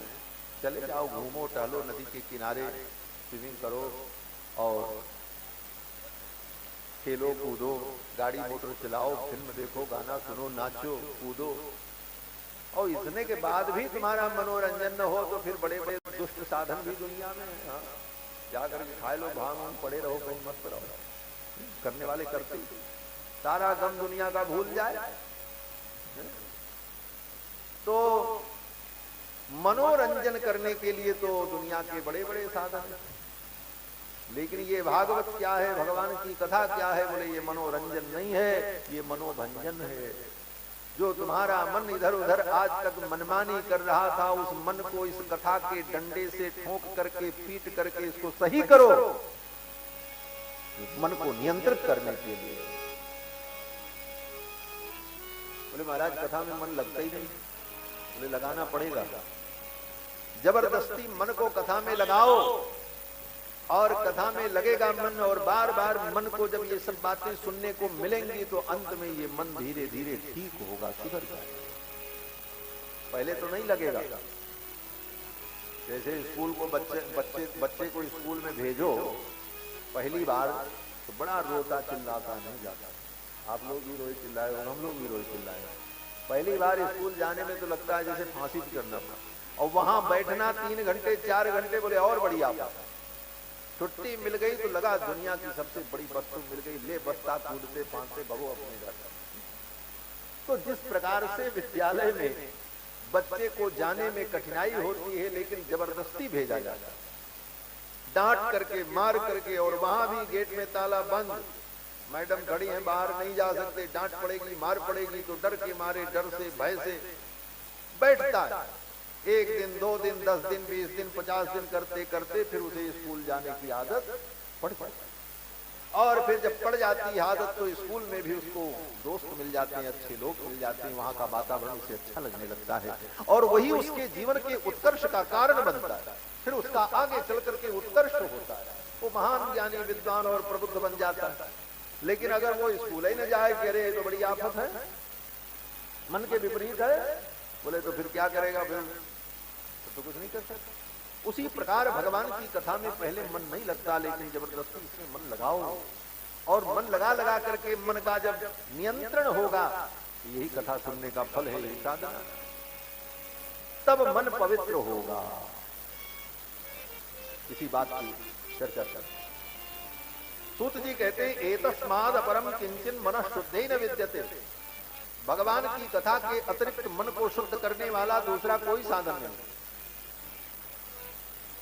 मन को पवित्र करने वाला दूसरा कोई साधन नहीं है। एक बात में कह दिया, एतस्माद अपरम, भागवताद अपरम, भागवत ग्रंथ के अतिरिक्त मनः शुद्धि, मन की शुद्धि के लिए न विद्यते, कोई साधन नहीं। मन को शुद्ध करना है तो भगवान की कथा। बोले महाराज गंगा नहा ले, तीर्थ में चले जाएं, बोले ठीक है, गंगा नहाना चाहिए, तीर्थ जाना चाहिए, वो भी साधन है। उन साधनों से पाप नष्ट होगा, उन साधनों से तुम पवित्र होगे, लेकिन मन तुम्हारा निर्मल हो जाएगा इसकी गारंटी नहीं है। क्यों? बोले मन वहां रहता ही नहीं। व्यक्ति गंगा स्नान करने जाता, डुबकी लगाता है, उसका मन रहता कहीं चोर कपड़ा न ले गया, कपड़ा रखे गंगा किनारे, झोला कहीं ले गया, तब क्या होगा? मन तो झोले में लगा है, तन गंगा में डुबकी लगाया। मंदिर में भी दर्शन करने जाते हैं तो तन तो मंदिर में जाता, मन लगा रहता, जूता कोई ले न गया, 2000 का जूता। पूजा आरती भी हम घर में करते हैं, तो आरती करते हैं, एक हाथ से घंटी बजती है, एक हाथ से आरती चलती है, और मन कलकत्ता बंबई सब घूम के चला आता। उतने देर में भी कितनी कितनी बातें सोचते रहते हैं। कभी कभी आप देखो, स्वयं आप रामायण पढ़ो, अखंड रामायण का पाठ होता है, लोगों के घर में लोग करते हैं, तो कोई 1 घंटा बैठा, कोई आधा घंटा बैठा, तो उस आधे 1 घंटे के पाठ में भी चौपाई तो पढ़ते हैं लेकिन मन कहीं कुछ और सोचता रहता है, इसलिए चौपाई पढ़ जाते हैं, उनको पता ही नहीं चलता कौन सी चौपाई पढ़े थे प्रसंग से। कारण बोले मन वहां नहीं रहता। बाकी जितने साधन हैं उन साधनों में शरीर से क्रियाएं होती हैं, मन कहीं नहीं रहता, इसीलिए मन शुद्ध नहीं हो पाता। लेकिन कथा, बोले भगवान की कथा तो ऐसी विचित्र वस्तु है कि इस कथा में आपका तन रहे और मन अगर नहीं है तो आप कथा नहीं सुन पाते। बाकी सारे साधन तन से हो जाएंगे, आप आरती करते रहो, मन आपका बंबई चला जाए लेकिन आरती हो जाएगी। आप यज्ञ करने बैठो, पंडित जी मंत्र बोल रहे हैं, प्रजापतये स्वाहा, इंद्राय स्वाहा, सोमाय स्वाहा, वनस्पतये स्वाहा, आप वो स्वाहा बोलते रहेंगे, आप ऐसे ऐसे आहुति करते रहोगे, मन से सब सोचते रहोगे, इशारा भी करते रहोगे, मोबाइल का मैसेज भी चेक करते रहोगे, सब काम हो जाएगा। कहने का मतलब कि अन्य समस्त क्रियाएं मन के दूर रहने पर भी हो जाती हैं, धार्मिक क्रियाएं, लेकिन कथा ही एक ऐसी क्रिया है जिसमें मन का होना अनिवार्य है। आप यहां तन से बैठे रहो, मन कहीं भेज दो, बोले कथा नहीं सुन पाओ। बैठे रहोगे, किस प्रकार बैठे रहोगे, बोले जैसे निर्जीव वस्तुएं बैठी हैं, ये माइक रखा हुआ है, सोफा रखा हुआ है, खंभा है, ये कोनो कथा थोड़ी सुन रहा है, ये भी है। जब तक आप बैठोगे आपसे ज्यादा ये बैठेगा, ये तो जही आया उसी दिन से लेकर अंतिम तक करेगा। ये सारी निर्जीव वस्तुएं जो यहाँ पर रखी हैं, ये सारी निर्जीव वस्तुएं सब सुनेंगी, यहीं रहेंगी, लेकिन इनमें मन नहीं है, इसलिए इनके अंदर ग्रहण करने की क्षमता नहीं। और आपके अंदर ग्रहण करने की क्षमता मन है, लेकिन मन यहां नहीं, तो आप भी निर्जीव वस्तु के समान बैठे रहो, समय बीत जाएगा 3 घंटा, लेकिन आप कथा नहीं सुन पाओगे। इसलिए कथा में मन की महत्ता है, और जब कथा व्यक्ति सुनता है और उसको समझता है, उसका चिंतन करता है, तो उसका मन पवित्र है। इस भाव से यहाँ पर वेद व्यास जी लिखते हैं, एतस्मात् अपरम किंचिन मनः शुद्धे न विद्यते। मन की शुद्धि का दूसरा कोई साधन नहीं। चलो भाई, निर्णय हो गया, मन की शुद्धि कथा से होगी। कथा मिलेगी कहाँ, कैसे मिलेगी? पैसे से मिलेगी, किसी वस्तु को देकर के मिलेगी, कहाँ ये कथा मिलेगी? तो वेद व्यास जी कहते हैं, जन्मांतरे भवेत पुण्यम तदा भागवतम लभेत। जन्मांतरे भवेत पुण्यम, आपने पिछले जन्मों में अगर पुण्य किया है, इस जन्म में भी आपने अच्छे कर्म किए हैं, तो आपको भगवान की कथा सुनने को मिलेगी, तभी आप इस कथा को सुन पाएंगे। जन्मांतरे भवेत पुण्यम तदा भागवतम लभेत। और अगर जन्मांतर का पुण्य नहीं है, आपने अपने जीवन में पुण्य का संचय नहीं किया है, तो भगवान की कथा आपको सुनने को नहीं मिलेगी। और कथा नहीं मिलेगी तो जीवन का भ्रम दूर नहीं होगा। कथा अगर सुनने को नहीं मिली तो जीवन का भ्रम दूर नहीं होगा। कैसा भ्रम? बोले बहुत सारे ऐसे भ्रम हैं जो भ्रम हमारे विनाश के कारण है। क्या भ्रम? बोले ईश्वर के होने न होने का भ्रम एक भ्रम। कथा आपको सब मालूम है, कथा हम सब सुनाएंगे, लेकिन इन बातों को समझ लेंगे तो आगे की कथाएं फटाफट समझ में आएंगी। ईश्वर के होने न होने का भ्रम, ये भी भ्रम होता? बोले हाँ, ऐसा भी भ्रम होता। संसार में कितने लोग ऐसे हैं जो आज तक इस भ्रम में जी रहे हैं कि क्या भगवान नाम की कोई वस्तु है कि नहीं है, कंफर्म नहीं है। जिस विषय में व्यक्ति को कंफर्म निश्चयात्मक ज्ञान न हो, उसी को भ्रम कहा जाता है। संशयात्मक ज्ञान को ही भ्रम कहते हैं। और संशय में दोनों ऑप्शन होते हैं, हो भी सकता है और नहीं भी हो सकता। तो जिसको परमात्मा के विषय में संदेह है कि भगवान है कि नहीं, कुछ लोग कहते हैं भगवान कुछ नहीं, सब कल्पना है, किसने भगवान को देखा, आज तक भगवान कहाँ आए, किसको मिले, क्या हुआ। तो भगवान के विषय में ही भ्रम हो जाता है, भगवान है कि नहीं, एक भ्रम। दूसरा भ्रम बोले अपने का भ्रम हो जाता, हम हैं कि नहीं, हाँ इसका भी भ्रम। तुम कौन हो, आत्मा हो कि शरीर हो। अब जो आजकल के ज्यादा पढ़े लिखे लोग हो कहते हैं आत्मा उत्मा भी कुछ नहीं होती। क्यों, बोले मरने के बाद कुछ नहीं होता, न स्वर्ग है न नरक है, न आत्मा कहीं जाती नहीं। आत्मा क्या है, आत्मा को किसने देखा है। इसीलिए आज का विज्ञान आत्मा की सत्ता को नहीं मानता। आज का विज्ञान, आज का साइंस ये कहता है आत्मा नाम की कोई वस्तु नहीं है। शरीर में जो चेतना है, बोले ये चेतना प्राकृतिक पदार्थों के एक समुचित अनुपात के कारण, प्राकृतिक पदार्थों का जो समुचित अनुपात है, उस अनुपात के कारण शरीर में एक चेतना है, और वो अनुपात बिगड़ जाने पर चेतना समाप्त हो जाती है। आत्मा नाम की कोई वस्तु नहीं है, क्योंकि आज तक बड़े बड़े शरीरों का ऑपरेशन करके, चीर फाड़ करके डॉक्टरों ने देखा आत्मा कहीं दिखाई नहीं पड़ी। और जब कोई व्यक्ति मरा तो मरते समय आत्मा निकल करके बाहर गई, ये जो कहा जाता है, इसको भी किसी ने नहीं देखा। गर्भ में बालक जब आता है तो पहले वो भ्रूण होता है, भ्रूण का विकास होने पर पंचमें मास अनुप्राप्ते, पांचवें मास में आकर के माता की दाहिनी कोख में वो हिलने डुलने लगता है, उसमें चेतना जाती, उस समय उसमें आत्मा कहीं से आई, उसको आते भी किसी ने नहीं देखा। तो न आत्मा को आते देखा, न जाते देखा, न शरीर के अंदर देखा, तो कैसे मान ले आत्मा है। इसलिए कुछ लोगों को आत्मा के विषय में ही भ्रम है, अपने ही विषय में भ्रम है कि हम आत्मा है अथवा शरीर। कितनी कितना बड़ा भ्रम। इसके बाद इस सृष्टि को किसी ने बनाया कि अपने आप बन गई, इसका भ्रम। फिर पाप पुण्य का भ्रम, क्या पाप पुण्य होता है, धर्म अधर्म होता है। धर्म किसने देखा, अधर्म किसने देखा। इन सब बातों को लेकर के भ्रम है हमारे आपके जीवन। कुछ लोग कुछ मानते हैं, कुछ नहीं मानते। ये भ्रमात्मक स्थिति।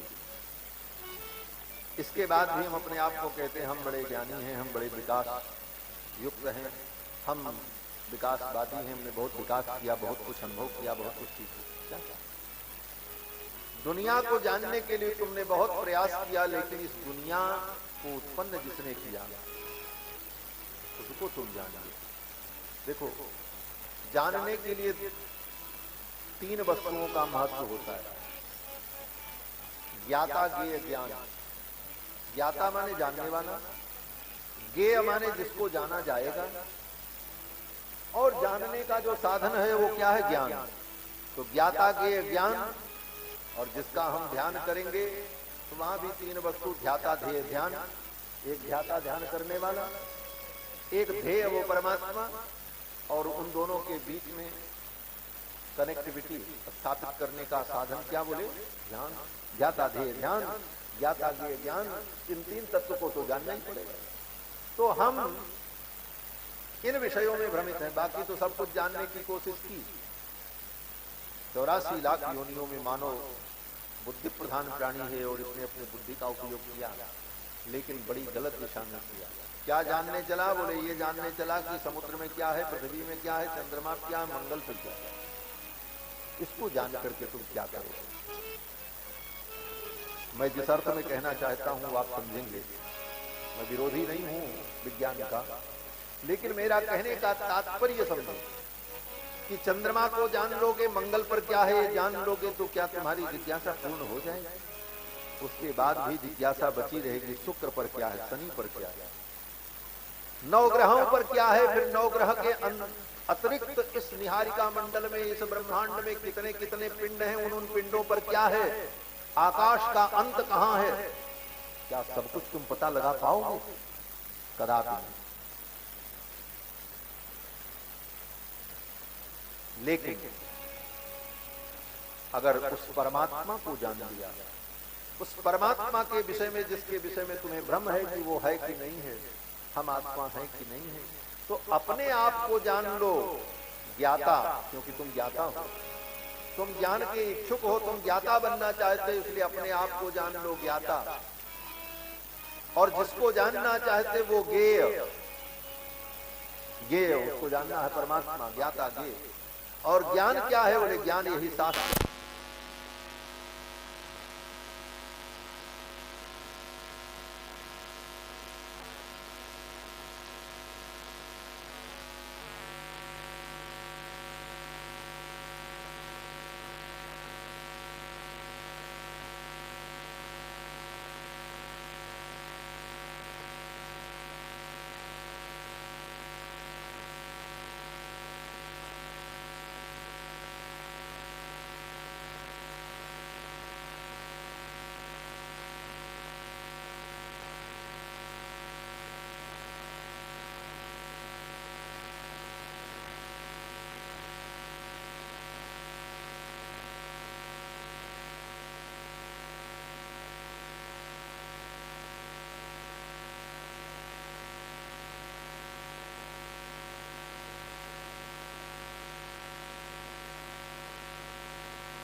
जय सीताराम जय सीताराम जय सीताराम जय सीताराम जय सीताराम जय सीताराम जय सीताराम जय सीताराम जय सीताराम जय सीताराम जय सीताराम जय सीताराम।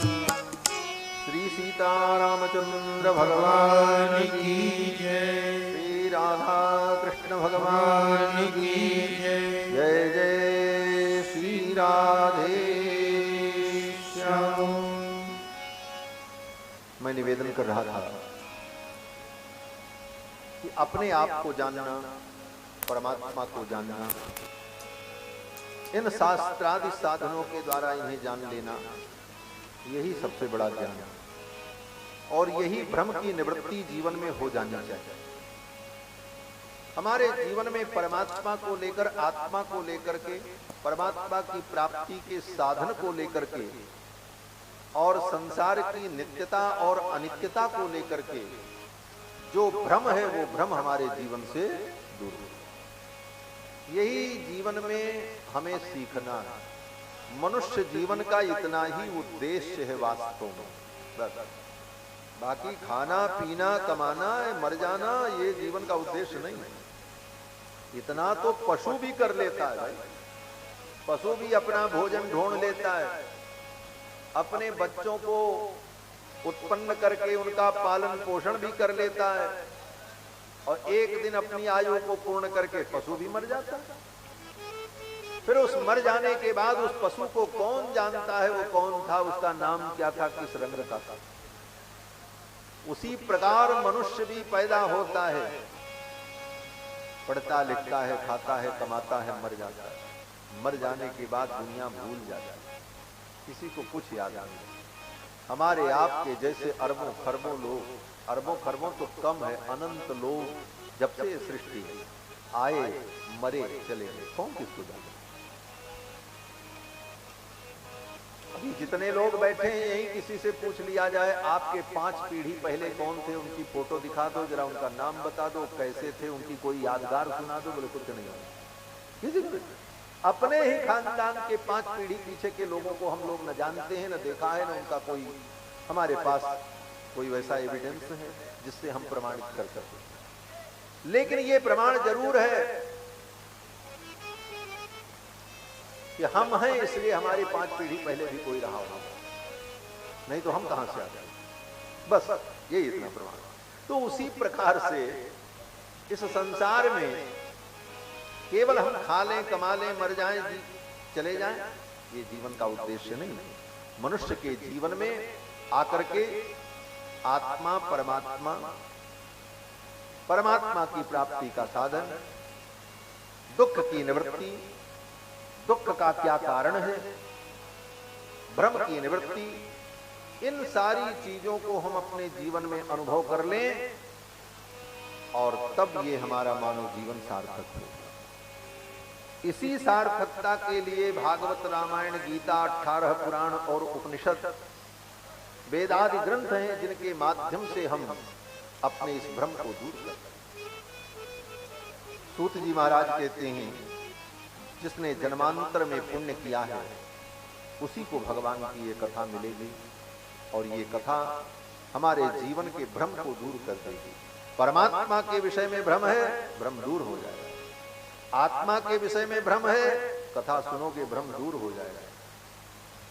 जगत सत्य है कि असत्य है? लोग कहते हैं महाराज जगत असत्य है, सत हरि भजन जगत सब सपना। ये तो सपना है। बोले जब सपना ही है तो इसके लिए मर क्यों रहे हो? बोले हाँ, इसका भी उत्तर है। सपने में भी सांप दौड़ावे तो आदमी भागता है, लेकिन वो सपने का सत्य तब तक सत्य होता है जब तक सपना रहे। जब नींद खुलेगी तब ही खत्म होगा। नींद न खुले तब तक तो डर लगेगा ही नहीं। उसी तरह जगत सपना है, लेकिन जगत में अगर हम हैं तो जगत का व्यवहार हमें प्रभावित करेगा। तो इन सारे भ्रमों को हम अपने जीवन में समाप्त कर दें, यही उद्देश्य है और ये हमारे जीवन के भ्रम दूर हो, इसलिए भगवान की सत्कथा, यही कथा का उद्देश्य है। तो महाराज सूत जी कहते हैं इस कथा की इतनी महिमा है कि राजा परीक्षित जब कथा सुनने बैठे उस समय देवता लोग अमृत कलश लेकर के आए। देवताओं ने राजा परीक्षित से कहा कि 7वें दिन तुम्हारी मृत्यु होने वाली है, मृत्यु के डर से कथा सुनने जा रहे हो, ये स्वर्ग का अमृत पी लो, मृत्यु का भय समाप्त हो जाएगा और ये कथा हमें दे दो, ये कथा हम सुन लें, तुम अमृत पी लो, हम भागवतामृत पी लेंगे। देवताओं ने कहा तुम अमृत पी लो और हम भागवतामृत पी लें। सुखदेव जी ने राजा परीक्षित की ओर देखा और विचार किया, देवताओं की ओर देखा और सुखदेव जी ने कहा ना ना, ये देवता कथा के अधिकारी नहीं है। क्यों? बोले देवता कथा के अधिकारी नहीं है, इनको हम कथा नहीं देंगे। क्यों? बोले इनके अंदर भक्ति नहीं है। यही कारण बताया। अभक्तास्ताश्च विज्ञाय न ददौ स कथामृतम्। सुखदेव जी ने उन देवताओं को कथा नहीं सुनाई। क्यों? बोले वो अभक्त थे, उनके अंदर भक्ति नहीं। बोले देवताओं के अंदर भक्ति नहीं थी। बोले देवताओं के अंदर भक्ति नहीं होती महाराज, उनके अंदर ज्ञान तो होता है। किसी किसी देवता में भक्ति होती है, लेकिन अक्सर देवताओं में भक्ति नहीं देखी जाती। स्वार्थ जरूर दिखता है, इसीलिए स्वार्थियों की लिस्ट में सबसे पहले देवताओं का ही नाम आता है। स्वार्थ लाग करें सब प्रीति, सुर नर मुनि सब कई अनिति। सबसे पहले सुर। स्वार्थ उनके जीवन में होता, स्वार्थ होगा तो वो भक्ति भी करेंगे, और जहां देखेंगे अब स्वार्थ हमारा बिगड़ रहा, तुरंत उनकी भक्ति खत्म हो जाएगी। इसका उदाहरण बोले, इसका उदाहरण देवराज इंद्र है। भगवान कृष्ण जब स्वर्ग में पहुंचे सत्यभामा जी को लेकर, सत्यभामा जी को लेकर के भगवान जब स्वर्ग पहुंचे कृष्ण भगवान, इंद्र ने बड़ी भक्ति दिखाई, वो लंबा साष्टांग किया महाराज भगवान को, अपने सिंहासन पर बैठाया, कृष्ण भगवान की पूजा की, आरती उतारी, भोग लगाया, विविध उपचार से पूजन किया और बड़ी लंबी स्तुति की। लेकिन दूसरे ही दिन भगवान श्री कृष्ण जब चलने लगे स्वर्ग से, तो सत्यभामा जी ने कहा, नाथ इस स्वर्ग में कल्प वृक्ष है, और कल्प वृक्ष हमारे द्वारिका में नहीं है, बाकी सब कुछ है, तो एक कल्प वृक्ष यहां से ले चलो, अपनी द्वारिका में लगाएंगे। भगवान कृष्ण ने कहा सत्यभामा जी की बात को टालना ठीक नहीं। भगवान ने कहा ठीक है, ले चलेंगे। भगवान ने एक वृक्ष ले लिया कल्प वृक्ष स्वर्ग से कि इसको द्वारिका में लगाएंगे। इंद्र ने आकर के हाथ पकड़ लिया, बोले महाराज नहीं ले जा सकते। बोले क्यों? बोले ये स्वर्ग का वृक्ष है, हमारा वृक्ष है, आप इसको पृथ्वी पर क्यों ले जाएंगे? भगवान ने कहा कल जब हम आए थे तो आप कह रहे थे सब आप ही का है। आजकल लोग औपचारिकता में यही तो कहते, कोई आज कहते महाराज सब तो आप ही का है, लेकिन एक वस्तु लेने लग जाओ तो कहेंगे अरे नहीं नहीं मत ले जाइए। तो ये सब औपचारिक बातें होती। इंद्र ने कहा था, भगवान ने कहा भाई कल तुमने यही कहा था कि ये सब आपका है, नाथ सकल संपदा तुम्हारी, आज एक पेड़ देने में, एक वृक्ष ले जाने में तुम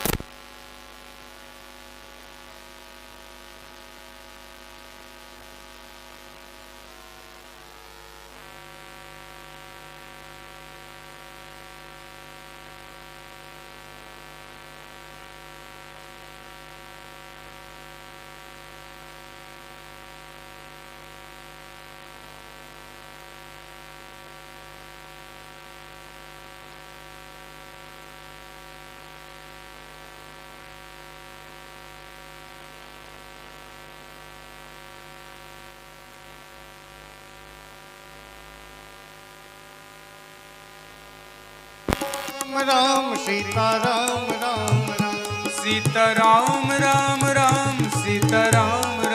राम सीता राम राम राम सीता राम राम राम सीता राम राम राम सीता राम राम राम सीता राम राम राम सीता राम राम राम सीता राम राम राम सीता राम राम राम सीता राम राम राम सीता राम राम राम सीता राम राम राम सीता राम राम राम सीता राम राम राम श्री सीतारामचंद्र भगवान की जय। देवराज इंद्र ने भगवान से कहा, ये पेड़ आप नहीं ले जा सकते।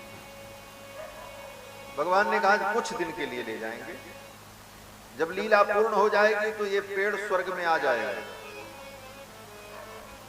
इंद्र ने कहा नहीं। भगवान ने कहा अगर मैं ले जाऊं तो? इंद्र ने कहा महाराज हम ले नहीं जाने देंगे। और सारी सेना लेकर के इंद्र भगवान से लड़ने के लिए चले आए एक पेड़ के लिए। सोचो, इसको आप भक्ति कहो। इंद्र भी भगवान के अनुज हैं और अवतार में भगवान इंद्र के अनुज बनते हैं, उपेंद्र बनते हैं। ये तो भगवान की लीला है। लीला में अनेक अनेक प्रकार के भाव का चिंतन किया जाता है, इस दृष्टि से मैं कह रहा हूं। तो देवताओं के अंदर वो प्रेम लक्षणा भक्ति न दिखाई पड़ने के कारण सुखदेव जी ने कह दिया कि इनको हम कथा नहीं सुनाएंगे। अभक्तास्ताश्च विज्ञाय न ददौ कथामृतम। इंद्र को कथा नहीं दिया। इंद्र जैसे आए थे वैसे चले गए। इसका मतलब बोले स्वर्ग के देवताओं को भी ये दुर्लभ है भगवान की कथा। फिर राजा परीक्षित को सुखदेव जी ने सुनाया। सूत जी महाराज कहते हैं इस कथा के माध्यम से कथा की महिमा का वर्णन करते हुए सूत जी महाराज ने देवर्षि नारद और भक्ति के संवाद को सुनाया। देवर्षि नारद को वृंदावन में भक्ति महारानी मिल गई और बड़ी दुखी थी, अपने पुत्र ज्ञान वैराग्य के साथ बैठी थी, रो रही थी। उनके पुत्र ज्ञान वैराग्य वृद्ध हो चुके थे और भक्ति जवान थी। भक्ति के पुत्र ज्ञान वैराग्य। नारद जी पहुंच गए। नारद जी से पूछा भक्ति महारानी ने, हे मुनिवर आप संत हो, मेरे दुख को दूर करो। मेरे पुत्र ज्ञान वैराग्य दुखी हैं, इनको ठीक कर दो। नारद जी ने ज्ञान वैराग्य को स्वस्थ करने के लिए उपनिषद सुनाया, ब्रह्म सूत्र सुनाया, गीता सुनाई। थोड़ा हिले डुले और फिर वो ज्ञान वैराग्य अचेत हो गए। उपनिषद, गीता, वेद और भी अनेक ज्ञान की बातें सुनाने के बाद भी ज्ञान वैराग्य के अंदर चेतना नहीं आई। नारद जी बड़े परेशान हो गए। नारद जी ने सोचा इतना सबको कहने के बाद भी जब ज्ञान वैराग्य नहीं जगे तो क्या करें, अब कौन उपाय करें। उसी समय आकाशवाणी हुई, हे नारद सत्कर्म करो। सत्कर्म करने पर ज्ञान वैराग्य स्वस्थ हो जाएगा। एतदर्थम तु सत्कर्म सुरर्षे त्वं समाचर। यही आकाशवाणी हुई। नारद जी सोचने लगे कौन सा सत्कर्म करें। आकाशवाणी ने कहा है और सत्कर्म की परिभाषा को जानने के लिए नारद जी चल पड़े और पहुंचते पहुंचते उत्तराखंड पहुंचे। वहां पर सनक सनंदन सनातन सनत कुमार ब्रह्मा जी के मानस पुत्र मिल गए। उनसे नारद जी ने पूछा तो सनकादिकों ने कहा, हे नारद सत्कर्म सूचको नूनम ज्ञान यज्ञ स्मृतो बुधैहि। सत्कर्म क्या है? बोले ज्ञान यज्ञ का नाम ही सत्कर्म। ज्ञान यज्ञ का नाम सत्कर्म। नारद जी ने पूछा वो ज्ञान यज्ञ कैसे होता है? तो सनकादिकों ने कहा कि भागवत महापुराण की साप्ताहिक कथा का जो अनुष्ठान है यही सत्कर्म है। यही सत्कर्म है। यही बताया सनकादिकों ने। सत्कर्म सूचको नूनम ज्ञान यज्ञ स्मृतो बुधैहि। सतुगीत शुकादि भी सुखदेव जी ने जिसको गाया है, जिस भागवत को, इस भागवत का साप्ताहिक अनुष्ठान श्रीमद् भागवताला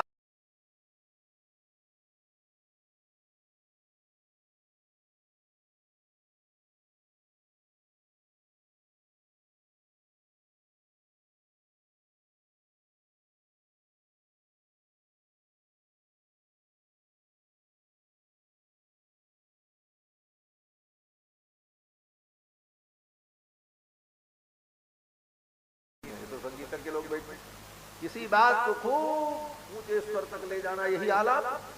है तो एक ही स्वर था, लेकिन उसको खींचते रहे तो वो आलाप हो गया, उसको बढ़ा दिया।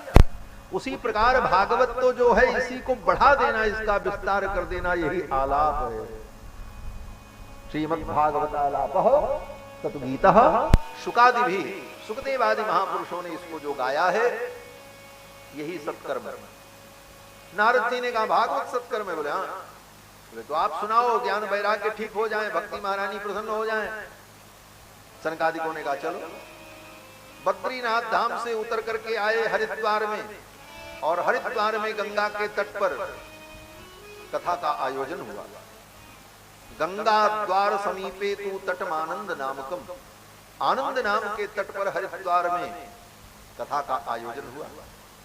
सनक सनंदन सनातन सनत कुमार ब्रह्मा जी के ये 4 मानस पुत्र कथा सुनाने के लिए बैठे, 4 वक्ता। बोले चारों एक साथ सुनाते थे? बोले नहीं, एक सुना करके थक जाए तो दूसरे सुनाऊंगा, वो थक जाए तो तीसरे सुनाऊंगा, फिर चौथे सुनावे, और तब तक पहले वाले विश्राम कर ले, फिर उनका नंबर आ जाए, कथा चलती ही रहती। ये चारों वक्ता कथा सुनाने के लिए बैठे। नारद जी आयोजन करता, ज्ञान वैराग्य भक्ति ये तीनों कथा सुनने के लिए आ गए। कथा सप्तम समाकर्ण्य तत्त्रिकम तरुणायते, कथा होने जा रही है, सुन करके तत्त्रिकम, त्रिकम माने ज्ञान वैराग्य भक्ति ये तीनों आ गए। बड़े बड़े ऋषि मुनि आए कथा सुनने के लिए महाराज हरिद्वार में। कौन कौन आए? बोले सब दौड़ते हुए आए।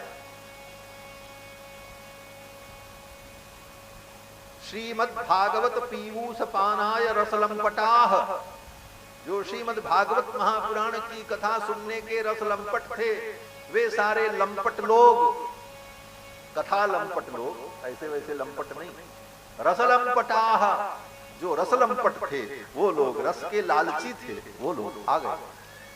कैसे आए? कहते धावंतोप्यायु सर्वे, दौड़ते हुए आए। वैष्णवा, जो वैष्णव थे वो लोग, भगवान के भक्त आए। और बड़े बड़े ऋषि मुनि आए। कौन कौन मुनि आए? बोले हम केवल नाम लेंगे, आप जान जाएंगे।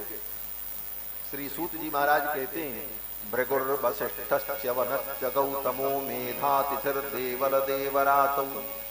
भृगु वसिष्ठ च्यवन मेधातिथि देवल देवरात, गाधी के पुत्र परशुराम, शाकल मृकंड पुत्रोजित पिप्पलादः, मृकंड के पुत्र मार्कंडेय, पिप्पलाद, ये बड़े बड़े महामुनि अमलात्मा विमलात्मा लोग कथा सुनने के लिए गंगा के तट पर आ गए।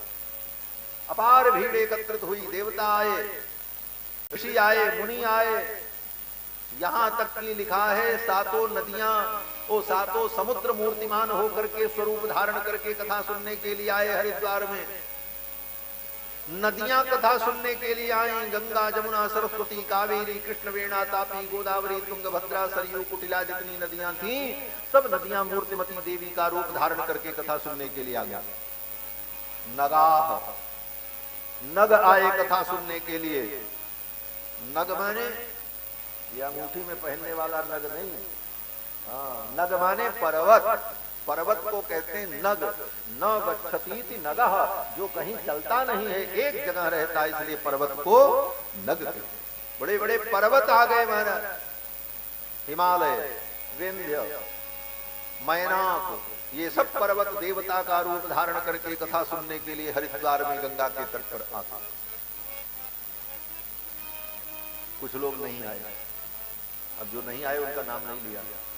क्यों? बोले जो नहीं आवे भगवान की कथा में, ऐसे व्यक्ति का तो नामों लेना पाप है, इसीलिए वेद व्यास ने उनका नाम नहीं लिया। लेकिन वो नहीं आए, इस बात से भृगु जी को कष्ट हुआ। महर्षि भृगु सबसे पहले थे, आगे वही थे, सबको लेकर के आ रहे थे बुला बुला करके। भृगु वसिष्ठ वनश्च गौतम, भृगु जी का सबसे पहले नाम। तो भृगु जी ने कहा भाई ये तो बड़े अभागे हैं, इनके सर पर कथा हो रही, इनके बगल में कथा हो रही, और ये कथा नहीं सुनना चाहते, इनका कल्याण कैसे होगा? चलो इनको हम समझाते हैं। महान पुरुष श्री भृगु जी महाराज ने जाकर के उन लोगों को समझाया जो कथा में नहीं आ रहे थे। क्या समझाया? भृगु संबोध चानयत, भृगु ने उनको संबोधित किया और उनको लेकर के आए। बोले चलो चल करके कथा सुन लो, तुम्हारे भाग्य से तुम्हारे बगल में कथा हो रही, तुम्हारे दरवाजे पर हो रही, नहीं तो तुमको कहां मिलती। ये मनुष्य जीवन तुम्हारा व्यर्थ हो जाएगा, तुम्हारा दुर्भाग्य, तुम्हारा पाप इतना न मोटा जाए कि तुम चल न पाओ, और चलो चल करके कथा सुन लो। इस प्रकार अनेक प्रकार के सामदामादि भेदों का उपयोग करके, समझा करके, बुझा करके उन लोगों को कथा में लेकर के भृगु जी आए। भृगु संबोध चाणयत और कथा शुरू हुई। सनक सनंदन सनातन सनत कुमार जब कथा का वर्णन करने लगे, तब तक उस कथा में भक्ति महारानी आ गई अपने पुत्र ज्ञान वैराग्य को लेकर।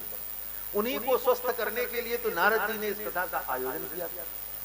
भक्ति महारानी अपने पुत्र ज्ञान वैराग्य को लेकर के जब आई, देखा अपार भीड़ थी महाराज।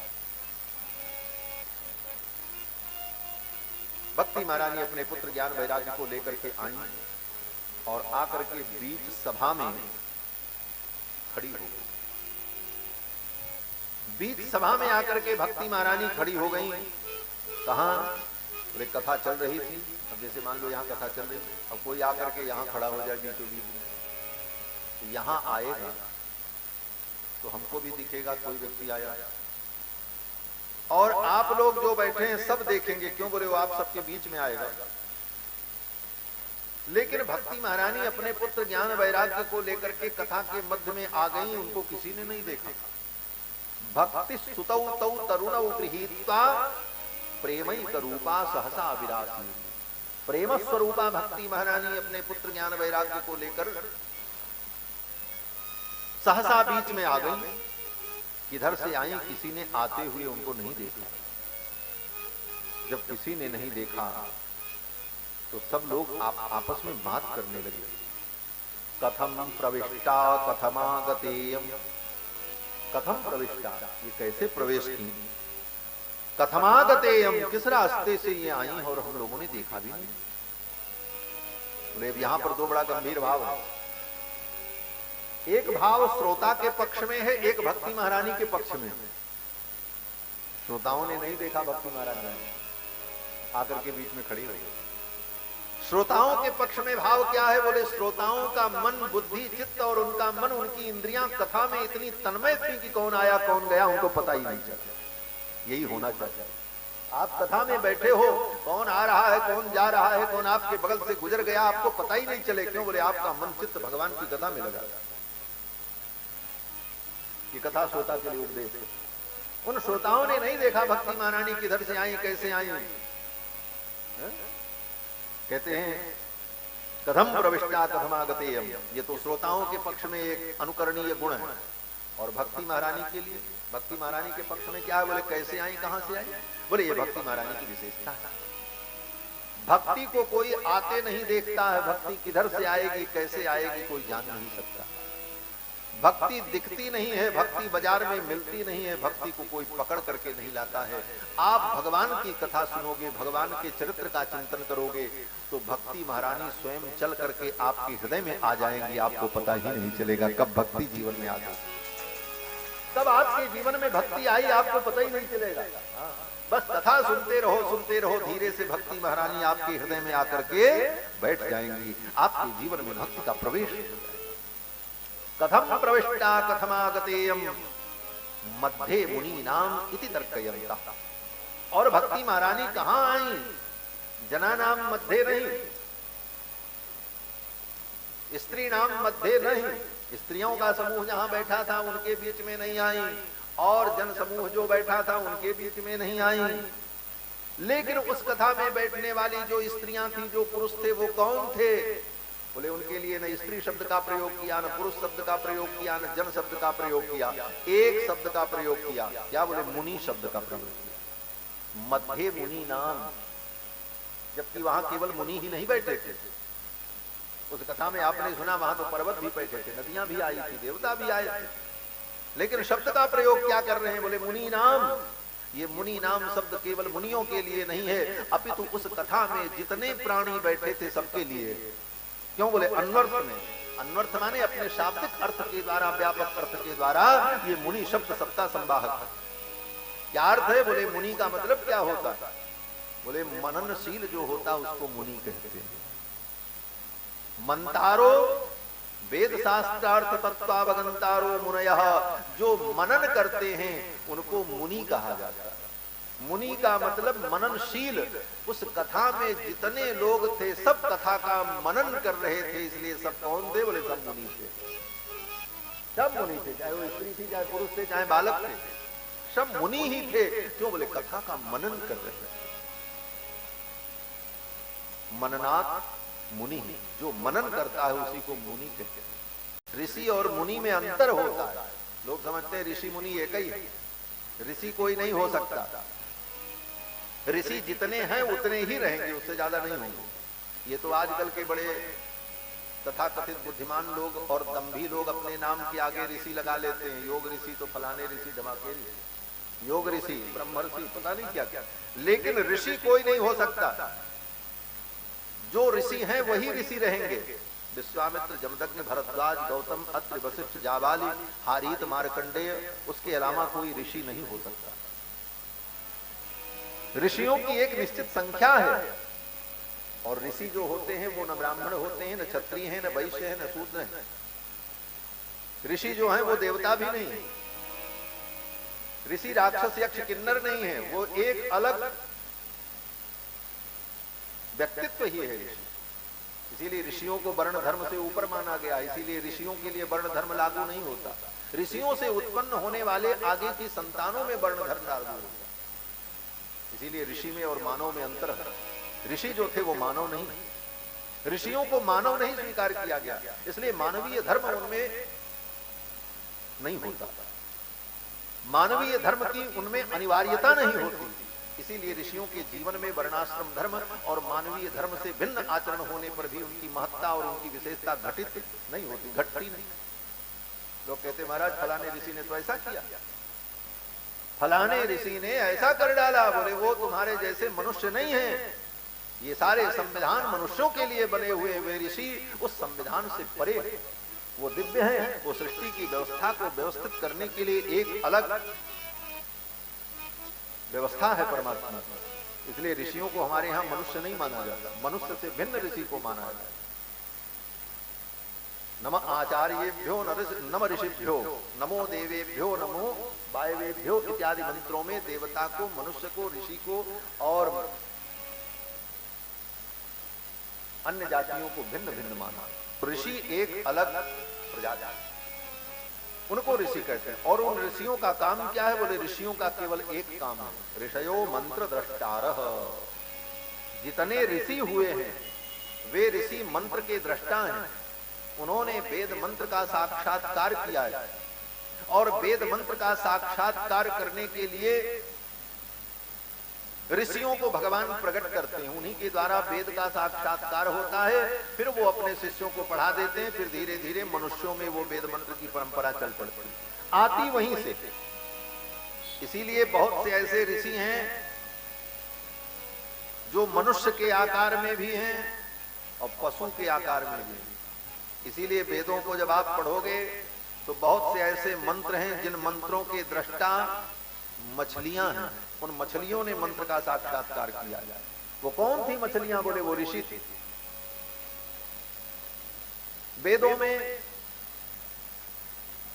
कुत्तों ने मंत्र का साक्षात्कार किया। शर्मा नाम की कुतिया जो है वो मंत्र की दृष्टा है। शर्मा नाम की कुतिया मंत्र की दृष्टा है, उसने मंत्र को प्रकट किया है। कपोतों ने प्रकट किया है, कबूतर ने। तो ये कबूतर, सांप, सांपों ने मंत्र को प्रकट किया। सांप, कबूतर, मछली, शर्मा नाम की कुतिया, इन सब के द्वारा वेद मंत्र का साक्षात्कार हुआ है, क्योंकि ये सब ऋषि हैं। वो सब ऋषि हैं। कुतिया और मछली उनको भले कहा जाए, लेकिन वो ऋषि हैं। इन बातों के रहस्य को न समझने वाले लोग ये कहते हैं कि महाराज वेदों में तो लिखा है, वेद मंत्र मछली ने पढ़ा, वेद मंत्र जो है शर्मा नाम की कुतिया ने पढ़ा, वेद मंत्र जो है कबूतर ने पढ़ा, तो आदमी क्यों नहीं पढ़ सकता? स्त्रियां क्यों नहीं पढ़ सकती? ये नास्तिक लोग, आर्य समाजी लोग और जो सनातन धर्म की परंपरा को नहीं जानते, ऐसे लोग ऐसा कुतर्क करते हैं। लेकिन उनसे पूछो कि इन तर्कों के आधार पर तुम अगर कहते हो कि मछलियां वेद पढ़ सकती हैं, कुतिया ने वेद पढ़ा, शर्मा नाम की कुतिया ने, तो आज की कुतिया को भी तुम वेद पढ़ा करके देखो कितना उच्चारण करेगी, कर पाएगी? आज की कोई मछली वेद पढ़ के बता दे, आज का कोई सांप वेद मंत्र पढ़ करके बता दे, आज का कोई कबूतर वेद मंत्र पढ़ करके बता दे, वो कबूतर, वो मछली, वो सांप, वो साधारण स्त्री और साधारण पुरुष नहीं, वो ऋषि। आज जो गार्गी और मैत्रेयी की बात की जाती, वो गार्गी मैत्री कोई साधारण स्त्री नहीं थी, वो ऋषि थी, वो ऋषिकल्पा हैं। वो ऋषि का ही एक स्वरूप है। ऋषियों के अनेक स्वरूप हैं। ऋषि पुरुष रूप में भी होते हैं, नारी रूप में भी होते हैं, पशु रूप में भी होते हैं, पक्षी रूप में भी होते हैं। इसलिए उनकी वो दिव्यता है। उस दिव्यता का अनुकरण करते हुए संसार के पामर प्राणियों के लिए वो नियम लागू नहीं होता। ये सनातन। आइए पुनः विषय वस्तु की ओर। तो ऋषि तो ये है, इसलिए ऋषि कोई और नहीं हो सकता। आज कोई कितना भी बड़ा ज्ञानी और विद्वान हो जाए, वो ऋषि नहीं कहला सकता। और अगर कोई अपने नाम के आगे ऋषि लिख रहा है तो वो पाप कर रहा है, उन महान ऋषियों का अपमान कर रहा है। तुम ऋषि नहीं हो सकते, कदापि नहीं हो सकते। हाँ, मुनि हो सकते हो। क्यों? बोले मुनि किसे कहते हैं? मुनि की ही बात चल रही है। मुनि कौन हो सकता है? बोले मुनि वो हो सकता है कि ऋषियों ने जो लिखा है, ऋषियों ने जो ज्ञान प्रकट किया है, उसका जो मनन करता है, उसको मुनि कहते हैं। ऋषयो मंत्र दष्टारः मंतारो मुनय स्मृतः। जिन्होंने मंत्र का साक्षात्कार किया वो ऋषि हैं, और उन मंत्रों पर जो रिसर्च किया, जिसने उसका शोध किया, उसका चिंतन किया, वो मुनि। इसीलिए मुनि तो कोई भी हो सकता। हम आप भी मुनि हो सकते हैं। अगर हम मनन करते हैं, अपने मन को, चित्त को लगा करके अनुसंधान करते हैं, तो हम मुनि हो सकते हैं, लेकिन ऋषि नहीं हो सकते। इसीलिए वेदव्यास जी तो ऋषि हैं, वेदव्यास जी ऋषि हैं, लेकिन सुखदेव जी को बोले मुनि कहा गया। सुखदेव मुनि, सुखदेव जी को मुनि कहा। सूत जी महाराज ऋषि हैं, सूत जी महर्षि हैं, जबकि सूत जी सुखदेव जी की कथा सुनते। कारण तो ऋषि मुनि में अंतर है। तो यहां पर जो कहा मुनीनाम मध्य, मुनियों के मध्य में वो भगवती आ गई। मध्य मुनीनाम इति तर्कयन्ता। उन मुनियों के मध्य में भक्ति महारानी आ गई। इसका मतलब मुनियों के मध्य में, उन कथा श्रोताओं के मध्य में भक्ति महारानी आई। इसका मतलब जो इस कथा को सुन करके मनन करेगा, उसी के हृदय में भक्ति आई। खाली सुन करके इस कान से उस कान से निकाल दे, उसने नहीं। बोले महाराज तब एक ही कान भगवान ने क्यों नहीं बनाया? लोग कहते हैं एक कान से सुनते हैं, दूसरे कान से निकाल देते हैं। बोले तो दूसरा कान भगवान बनाते ही नहीं, एक से सुनते कुछ ना निकलता, सभी सिम रह जाता। कहते नहीं नहीं। एक महात्मा हमको मिले अभी 2-4 दिन पहले की बात। ऐसी कोई बात आई, कुछ गलत बातें हो रही थी, एक दूसरे का विरोध हो रहा था, हम भी वहीं बैठे थे। महाराज जी बैठे थे, महाराज जी से कहा महाराज जी सब क्या बोल रहे, क्या हो रहा? तो महाराज जी ने बड़ी अच्छी बात कही। बोले इस कान से सुनो, इधर से निकाल दो। हमको लगा ये भी सच्ची बात है। ये 2 कान भगवान ने इसीलिए बनाया कि जो बुरी बात आ जाए, बोले बुरी बात भी सुनाई पड़ेगी, अच्छी भी सुनाई पड़ेगी, क्योंकि कान का काम है सुनना। तो बुरी बात भी भीतर आ गई तब तो गड़बड़ हो जाएगा। बोले उसके लिए दूसरा कान बना, इधर से निकाल दो। और अच्छी बात आ जाए, बोले उसको भीतर रख लो। अच्छी बात को तो रख लेना और बुरी बात को कान से निकाल देना। तो मध्य मुनीनाम इति तर्कयन्तः। मुनियों के मध्य में भक्ति महारानी आ गई और फिर उन मुनियों के हृदय में विराजमान हो गई। ज्ञान वैराग्य भक्ति स्वस्थ हो गए तीनों। फिर कथा के अंत में बड़ा सुंदर कीर्तन हुआ। उस कीर्तन में भगवान प्रकट हुए। सभी भक्तों ने खूब कीर्तन किया, झूम करके भगवान नाम संकीर्तन किया। इसी प्रसंग में धुंधकारी का चरित्र सूत जी ने सुनाया है। आप सभी लोग जानते हैं, धुंधकारी अपने पाप कर्म के कारण प्रेत बन गया। उसके भाई गोकर्ण जी ने गया में जाकर के पिंडदान किया, फिर भी उसको मुक्ति नहीं मिली। लोग कहते हैं गया में जाकर के पिंडदान कर दें तो पितर लोग मुक्त हो जाए, लेकिन ये जान लेना जिसने घोर पाप किया है, घोर अधर्म किया है, उसके बेटा बेटी कितनों जाकर के गया में पिंडदान करें, मुक्ति की कोई गारंटी नहीं है। लिखा है भागवत में, गोकर्ण के लिए उनके धुंधकारी के लिए गोकर्ण ने गया में पिंडदान किया, लेकिन धुंधकारी मुक्त नहीं हुआ। गोकर्ण जी लौट करके आए तो धुंधकारी प्रेत सामने प्रकट हो गया भैंसे के रूप में, और उसने कहा अहम भाता तो दियोस्मी, मैं तुम्हारा भाई धुंधकारी हूं। गोकर्ण जी ने कहा मैंने तुम्हारे लिए पिंडदान किया था, गए तुम मुक्त नहीं हुए। धुंधकारी ने कहा गया श्राद्ध सते नापी मुक्तिर में न भविष्यति, 100 बार गया में मेरा श्राद्ध करो फिर भी मुझे मुक्ति नहीं मिलेगी, मैंने इतना पाप किया। तो ऐसे भी पापी होते हैं जिनका उद्धार गया श्राद्ध करने पर भी नहीं होता। बोले तब क्या करें, ऐसे लोगों का उद्धार कैसे हो। गोकर्ण जी को चिंता हुई और गोकर्ण जी ने भगवान सूर्य से पूछा।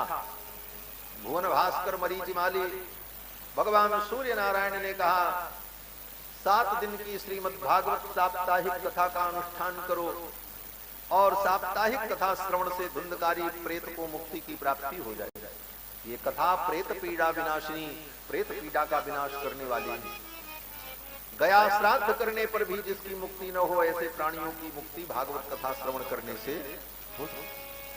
गोकर्ण जी ने आषाढ़ के महीने में कथा शुरू की। आषाढ़ के शुक्ल पक्ष की नवमी को और आषाढ़ की पूर्णिमा को कथा समाप्त की।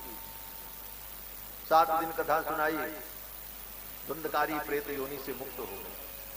कथा आपको सब मालूम है, केवल मैं विशेष चर्चा करूंगा। एक बांस के अंदर बैठ करके वो कथा सुन लिया, मुक्त हो गए। कहते हैं ना बांस गड़ा था 7 कोर का, और उसी 7 कोर के बांस में वो प्रेत बैठा था धुंधकारी, वो कथा सुन करके मुक्त हो गए। और बाकी जो लोग वहां बैठे थे वो मुक्त नहीं हुए। हाँ, उसके लिए विमान आया। जब विमान में बैठ करके सब जाने लगे तो गोकर्ण जी से सभी श्रोताओं ने कहा भाई हमारे लिए विमान नहीं आया। तो गोकर्ण जी ने कहा श्रुतम तो सर्वैः न तथा मननम कृतम, वही मनन की बात, मुनि की बात आ गई। गोकर्ण जी ने कहा कथा तो सबने सुनी, लेकिन जितना मनन और चिंतन धुंधकारी ने किया उतना किसी ने नहीं किया, इसलिए उसका कल्याण हो गया। धुंधकारी प्रेत योनि से मुक्त हो गया। एक बांस में बैठ करके उसने कथा सुन ली। मैं कथाओं में कहता हूं जिसको सुनना होगा, जिसको अपना कल्याण करना होगा, वो बांस में भी बैठ करके, बांस पर भी बैठ करके कथा सुन लेगा। और जिसको नहीं सुनना है उसके लिए आप बिस्तर भी लगा दोगे तो वो कथा नहीं सुनेगा। सोफा लगा दो, बिस्तर लगा दो, कूलर की व्यवस्था कर दो, पंखा की व्यवस्था करो, आवे तो जाकर के सम्मान पूर्वक आदर दे करके ला करके बैठाओ, जाने लगे तो गेट तक छोड़ने जाओ, प्रसाद दो, इतना सम्मान करो, इतनी जी हजूरी करो, उसके बाद भी लोग कथा नहीं सुन सकते। और जिसको सुनना होगा वो आपकी इन औपचारिकताओं की अपेक्षा नहीं करेगा, वो स्वतः आकर के अपना उचित स्थान ग्रहण करके बैठ जाएगा कथा सुन। और कथा सुनने आने वाले व्यक्ति को कभी इन औपचारिकताओं की अपेक्षा भी नहीं रखनी चाहिए। कथा में कोई तुम्हारा आदर करे, तुमको आदर पूर्वक ला करके उचित आसन पर बैठावे और तुम्हें जलपान करावे और फिर तुम्हारी आओ भगत करे, तब आप कथा सुनने आओगे। बोले ये तुम्हारा स्वभाव अगर है तो ये कथा सुनने का स्वभाव नहीं। कथा में तो विनम्रता, शिष्टता, सहजता, सरलता, ये सारे सद्गुण प्रकाशित होने चाहिए। कथा में तो ऐसे चुपचाप आकर के बैठ जाओ कि जिसके यहाँ कथा हो रही है उसको कौन कहे, जिसके बगल बैठो उसको भी न पता चले। जिसके बगल आप आकर के बैठे हैं उसको भी न पता चले कि हमारे बगल कौन आकर के बैठ गया, और को तो दूर को। और ये राम जी से सीखो। श्रीमद् वाल्मीकि रामायण में बालकांड में ही प्रसंग है। जब लव और कुश दोनों भाई कथा सुनाने लगे, राम जी कथा सुन रहे थे, राम जी अपने सिंहासन पर बैठे थे, सामान्य प्रजा नीचे बैठकर कथा सुन रही थी, लव कुश कथा सुना रहे थे। राम जी ने सोचा कि सिंहासन पर बैठ करके कथा नहीं सुननी चाहिए। क्यों? बोले समासनात् पुण्य हानि ही। वक्ता के बराबर आसन लगा करके बैठे, वक्ता का आसन जितना उसी के बराबर श्रोता का भी आसन हो तो पुण्य का नाश हो जाता। समासनात् पुण्य हानि। और उच्चाच निरयम व्रजेत, अगर वक्ता के आसन से श्रोता का आसन ऊंचा हो जाए तो वो नरकगामी होता है। अब लव कुश बैठ करके कथा सुना रहे थे व्यासपीठ पर, राम जी अपने सिंहासन पर बैठे थे, राजाधिराज का सिंहासन था, सबसे ऊंचा सिंहासन। राम जी ने सोचा ये मर्यादा नहीं है, मुझे सिंहासन पर बैठ करके कथा नहीं सुननी चाहिए, मुझे लोगों के बीच में चलना चाहिए। लेकिन मैं राजा हूं, चक्रवर्ती सम्राट हूं, अगर उठ करके जाकर के सामान्य प्राणियों के बीच में मैं बैठ गया तो अफरा तफरी मच जाएगी।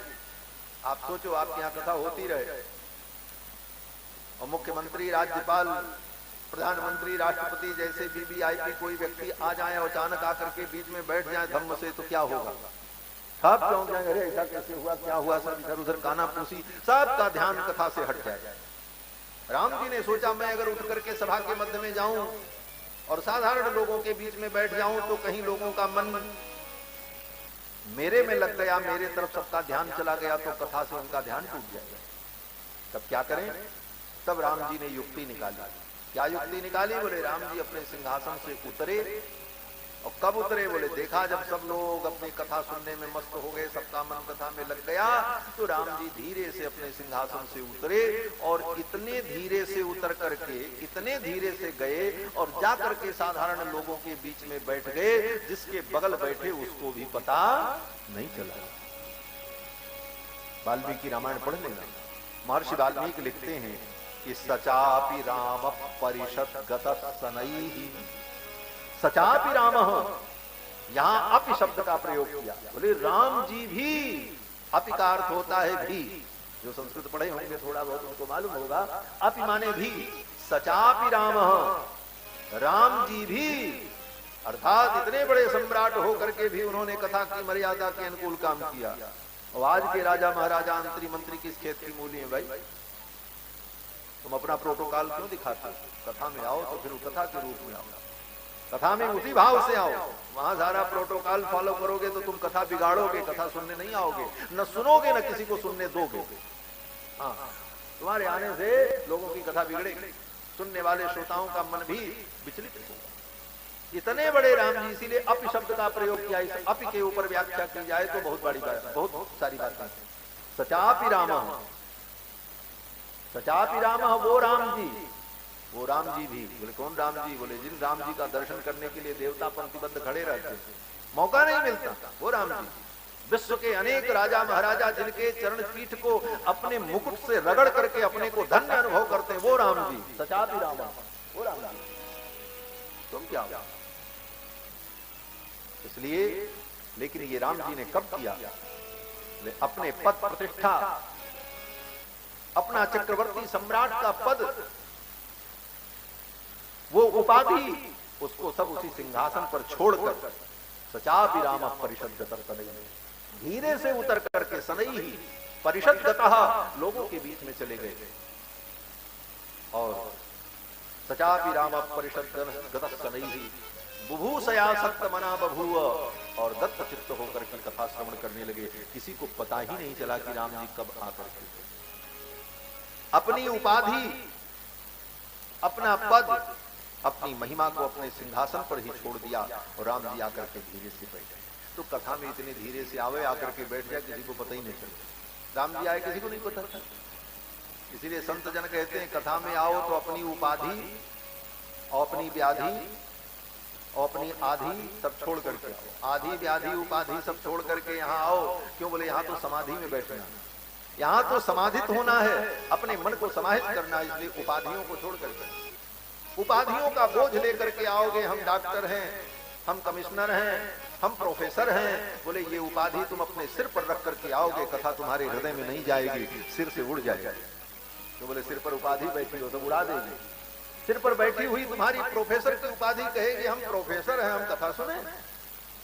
डॉक्टर की उपाधि तुमको ठोंकती रहेगी, हम इतने बड़े डॉक्टर MBBS हैं, सारी दुनिया और सारे विज्ञान को हम जानते हैं, हमको क्या समझाएंगे बाबा जी।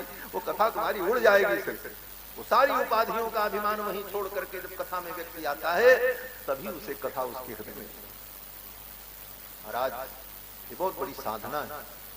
इस कथा में अपने चित्त को, मन को लगा करके तन्मय हो जाना, यही भक्ति है। और भक्ति महारानी सबके हृदय में विराजमान हो गई। और फिर कथा के अंत में कीर्तन हुआ। वो धुंधकारी प्रेत एक बांस में बैठ करके सुन लिया और मुक्त हो गया। हम बिस्तर पर बैठ करके, सोफे पर बैठ करके, सुंदर आसन पर बैठ करके भी कथा नहीं सुन पा रहे हैं, तो ये हमारा दुर्भाग्य है। ये हमारा दुर्भाग्य है।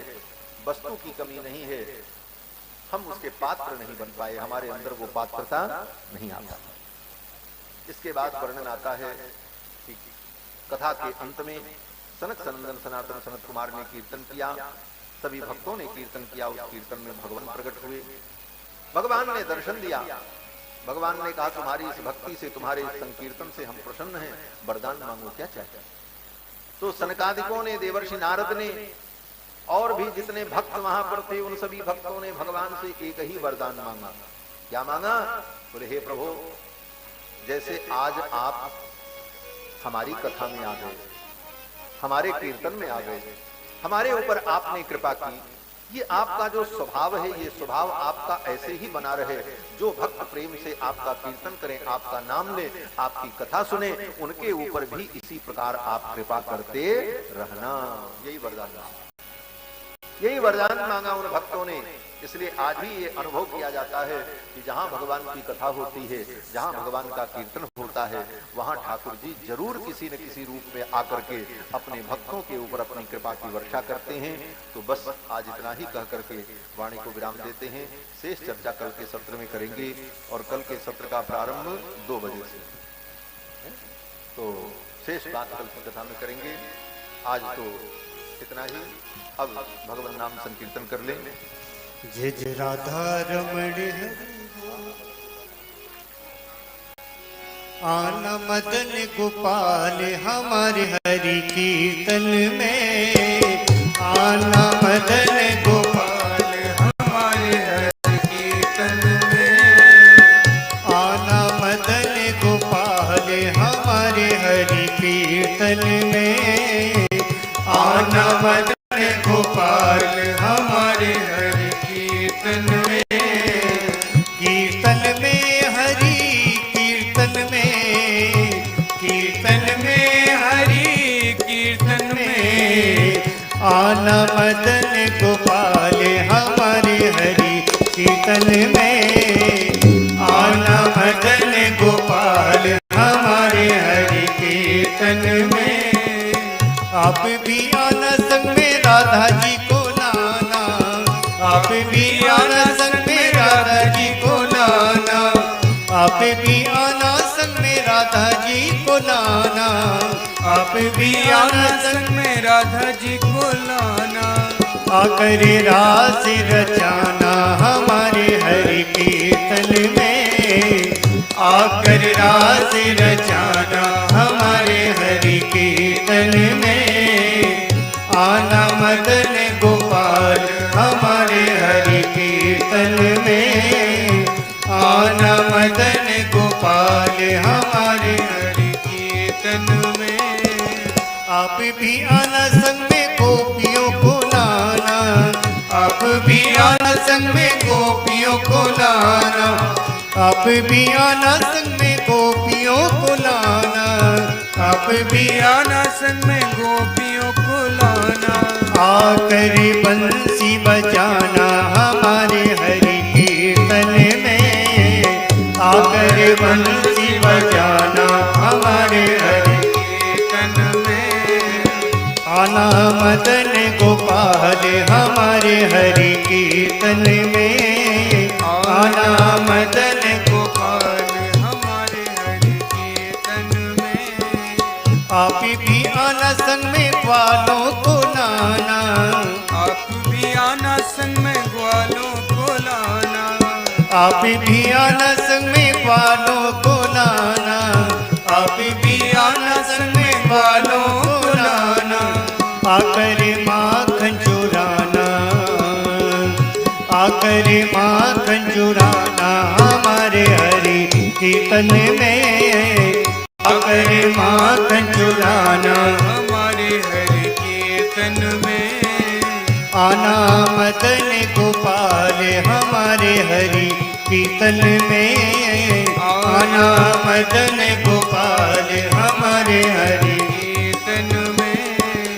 आप भी आना संग में अर्जुन को लाना, आप भी आना संग में अर्जुन को लाना, आप भी आना संग में अर्जुन को लाना, आप भी आना संग में अर्जुन को लाना, गीता ज्ञान सुनाना हमारे हरि कीर्तन में, गीता ज्ञान सुनाना हमारे हरि कीर्तन में, आना मदन गोपाल हमारे हरि कीर्तन में, आना मदन हरि कीर्तन में आना मदन गोपाल, हमारे हरि कीर्तन में आना मदन गोपाल। सीताराम जय सीताराम जय सीताराम जय सीताराम, सीताराम सीताराम सीताराम सीताराम सीताराम सीताराम सीताराम सीताराम सीताराम सीताराम सीताराम सीताराम सीताराम सीताराम सीताराम सीताराम। श्री सीतारामचंद्र भगवान की जय। थोड़ा जोर से बोलो, हम तो बोलते बोलते थक गए, आपको एक बार बोलने को हमने कहा, एक बार में भी आपकी आवाज नहीं सुनी। बोलो श्री सीतारामचंद्र भगवान की जय, श्री राधा कृष्ण भगवान की जय, श्री हनुमान जी महाराज की जय, श्री भागवत भगवान की जय, आज के आनंद की जय। जय जय श्री राधे श्याम, जय जय सीताराम।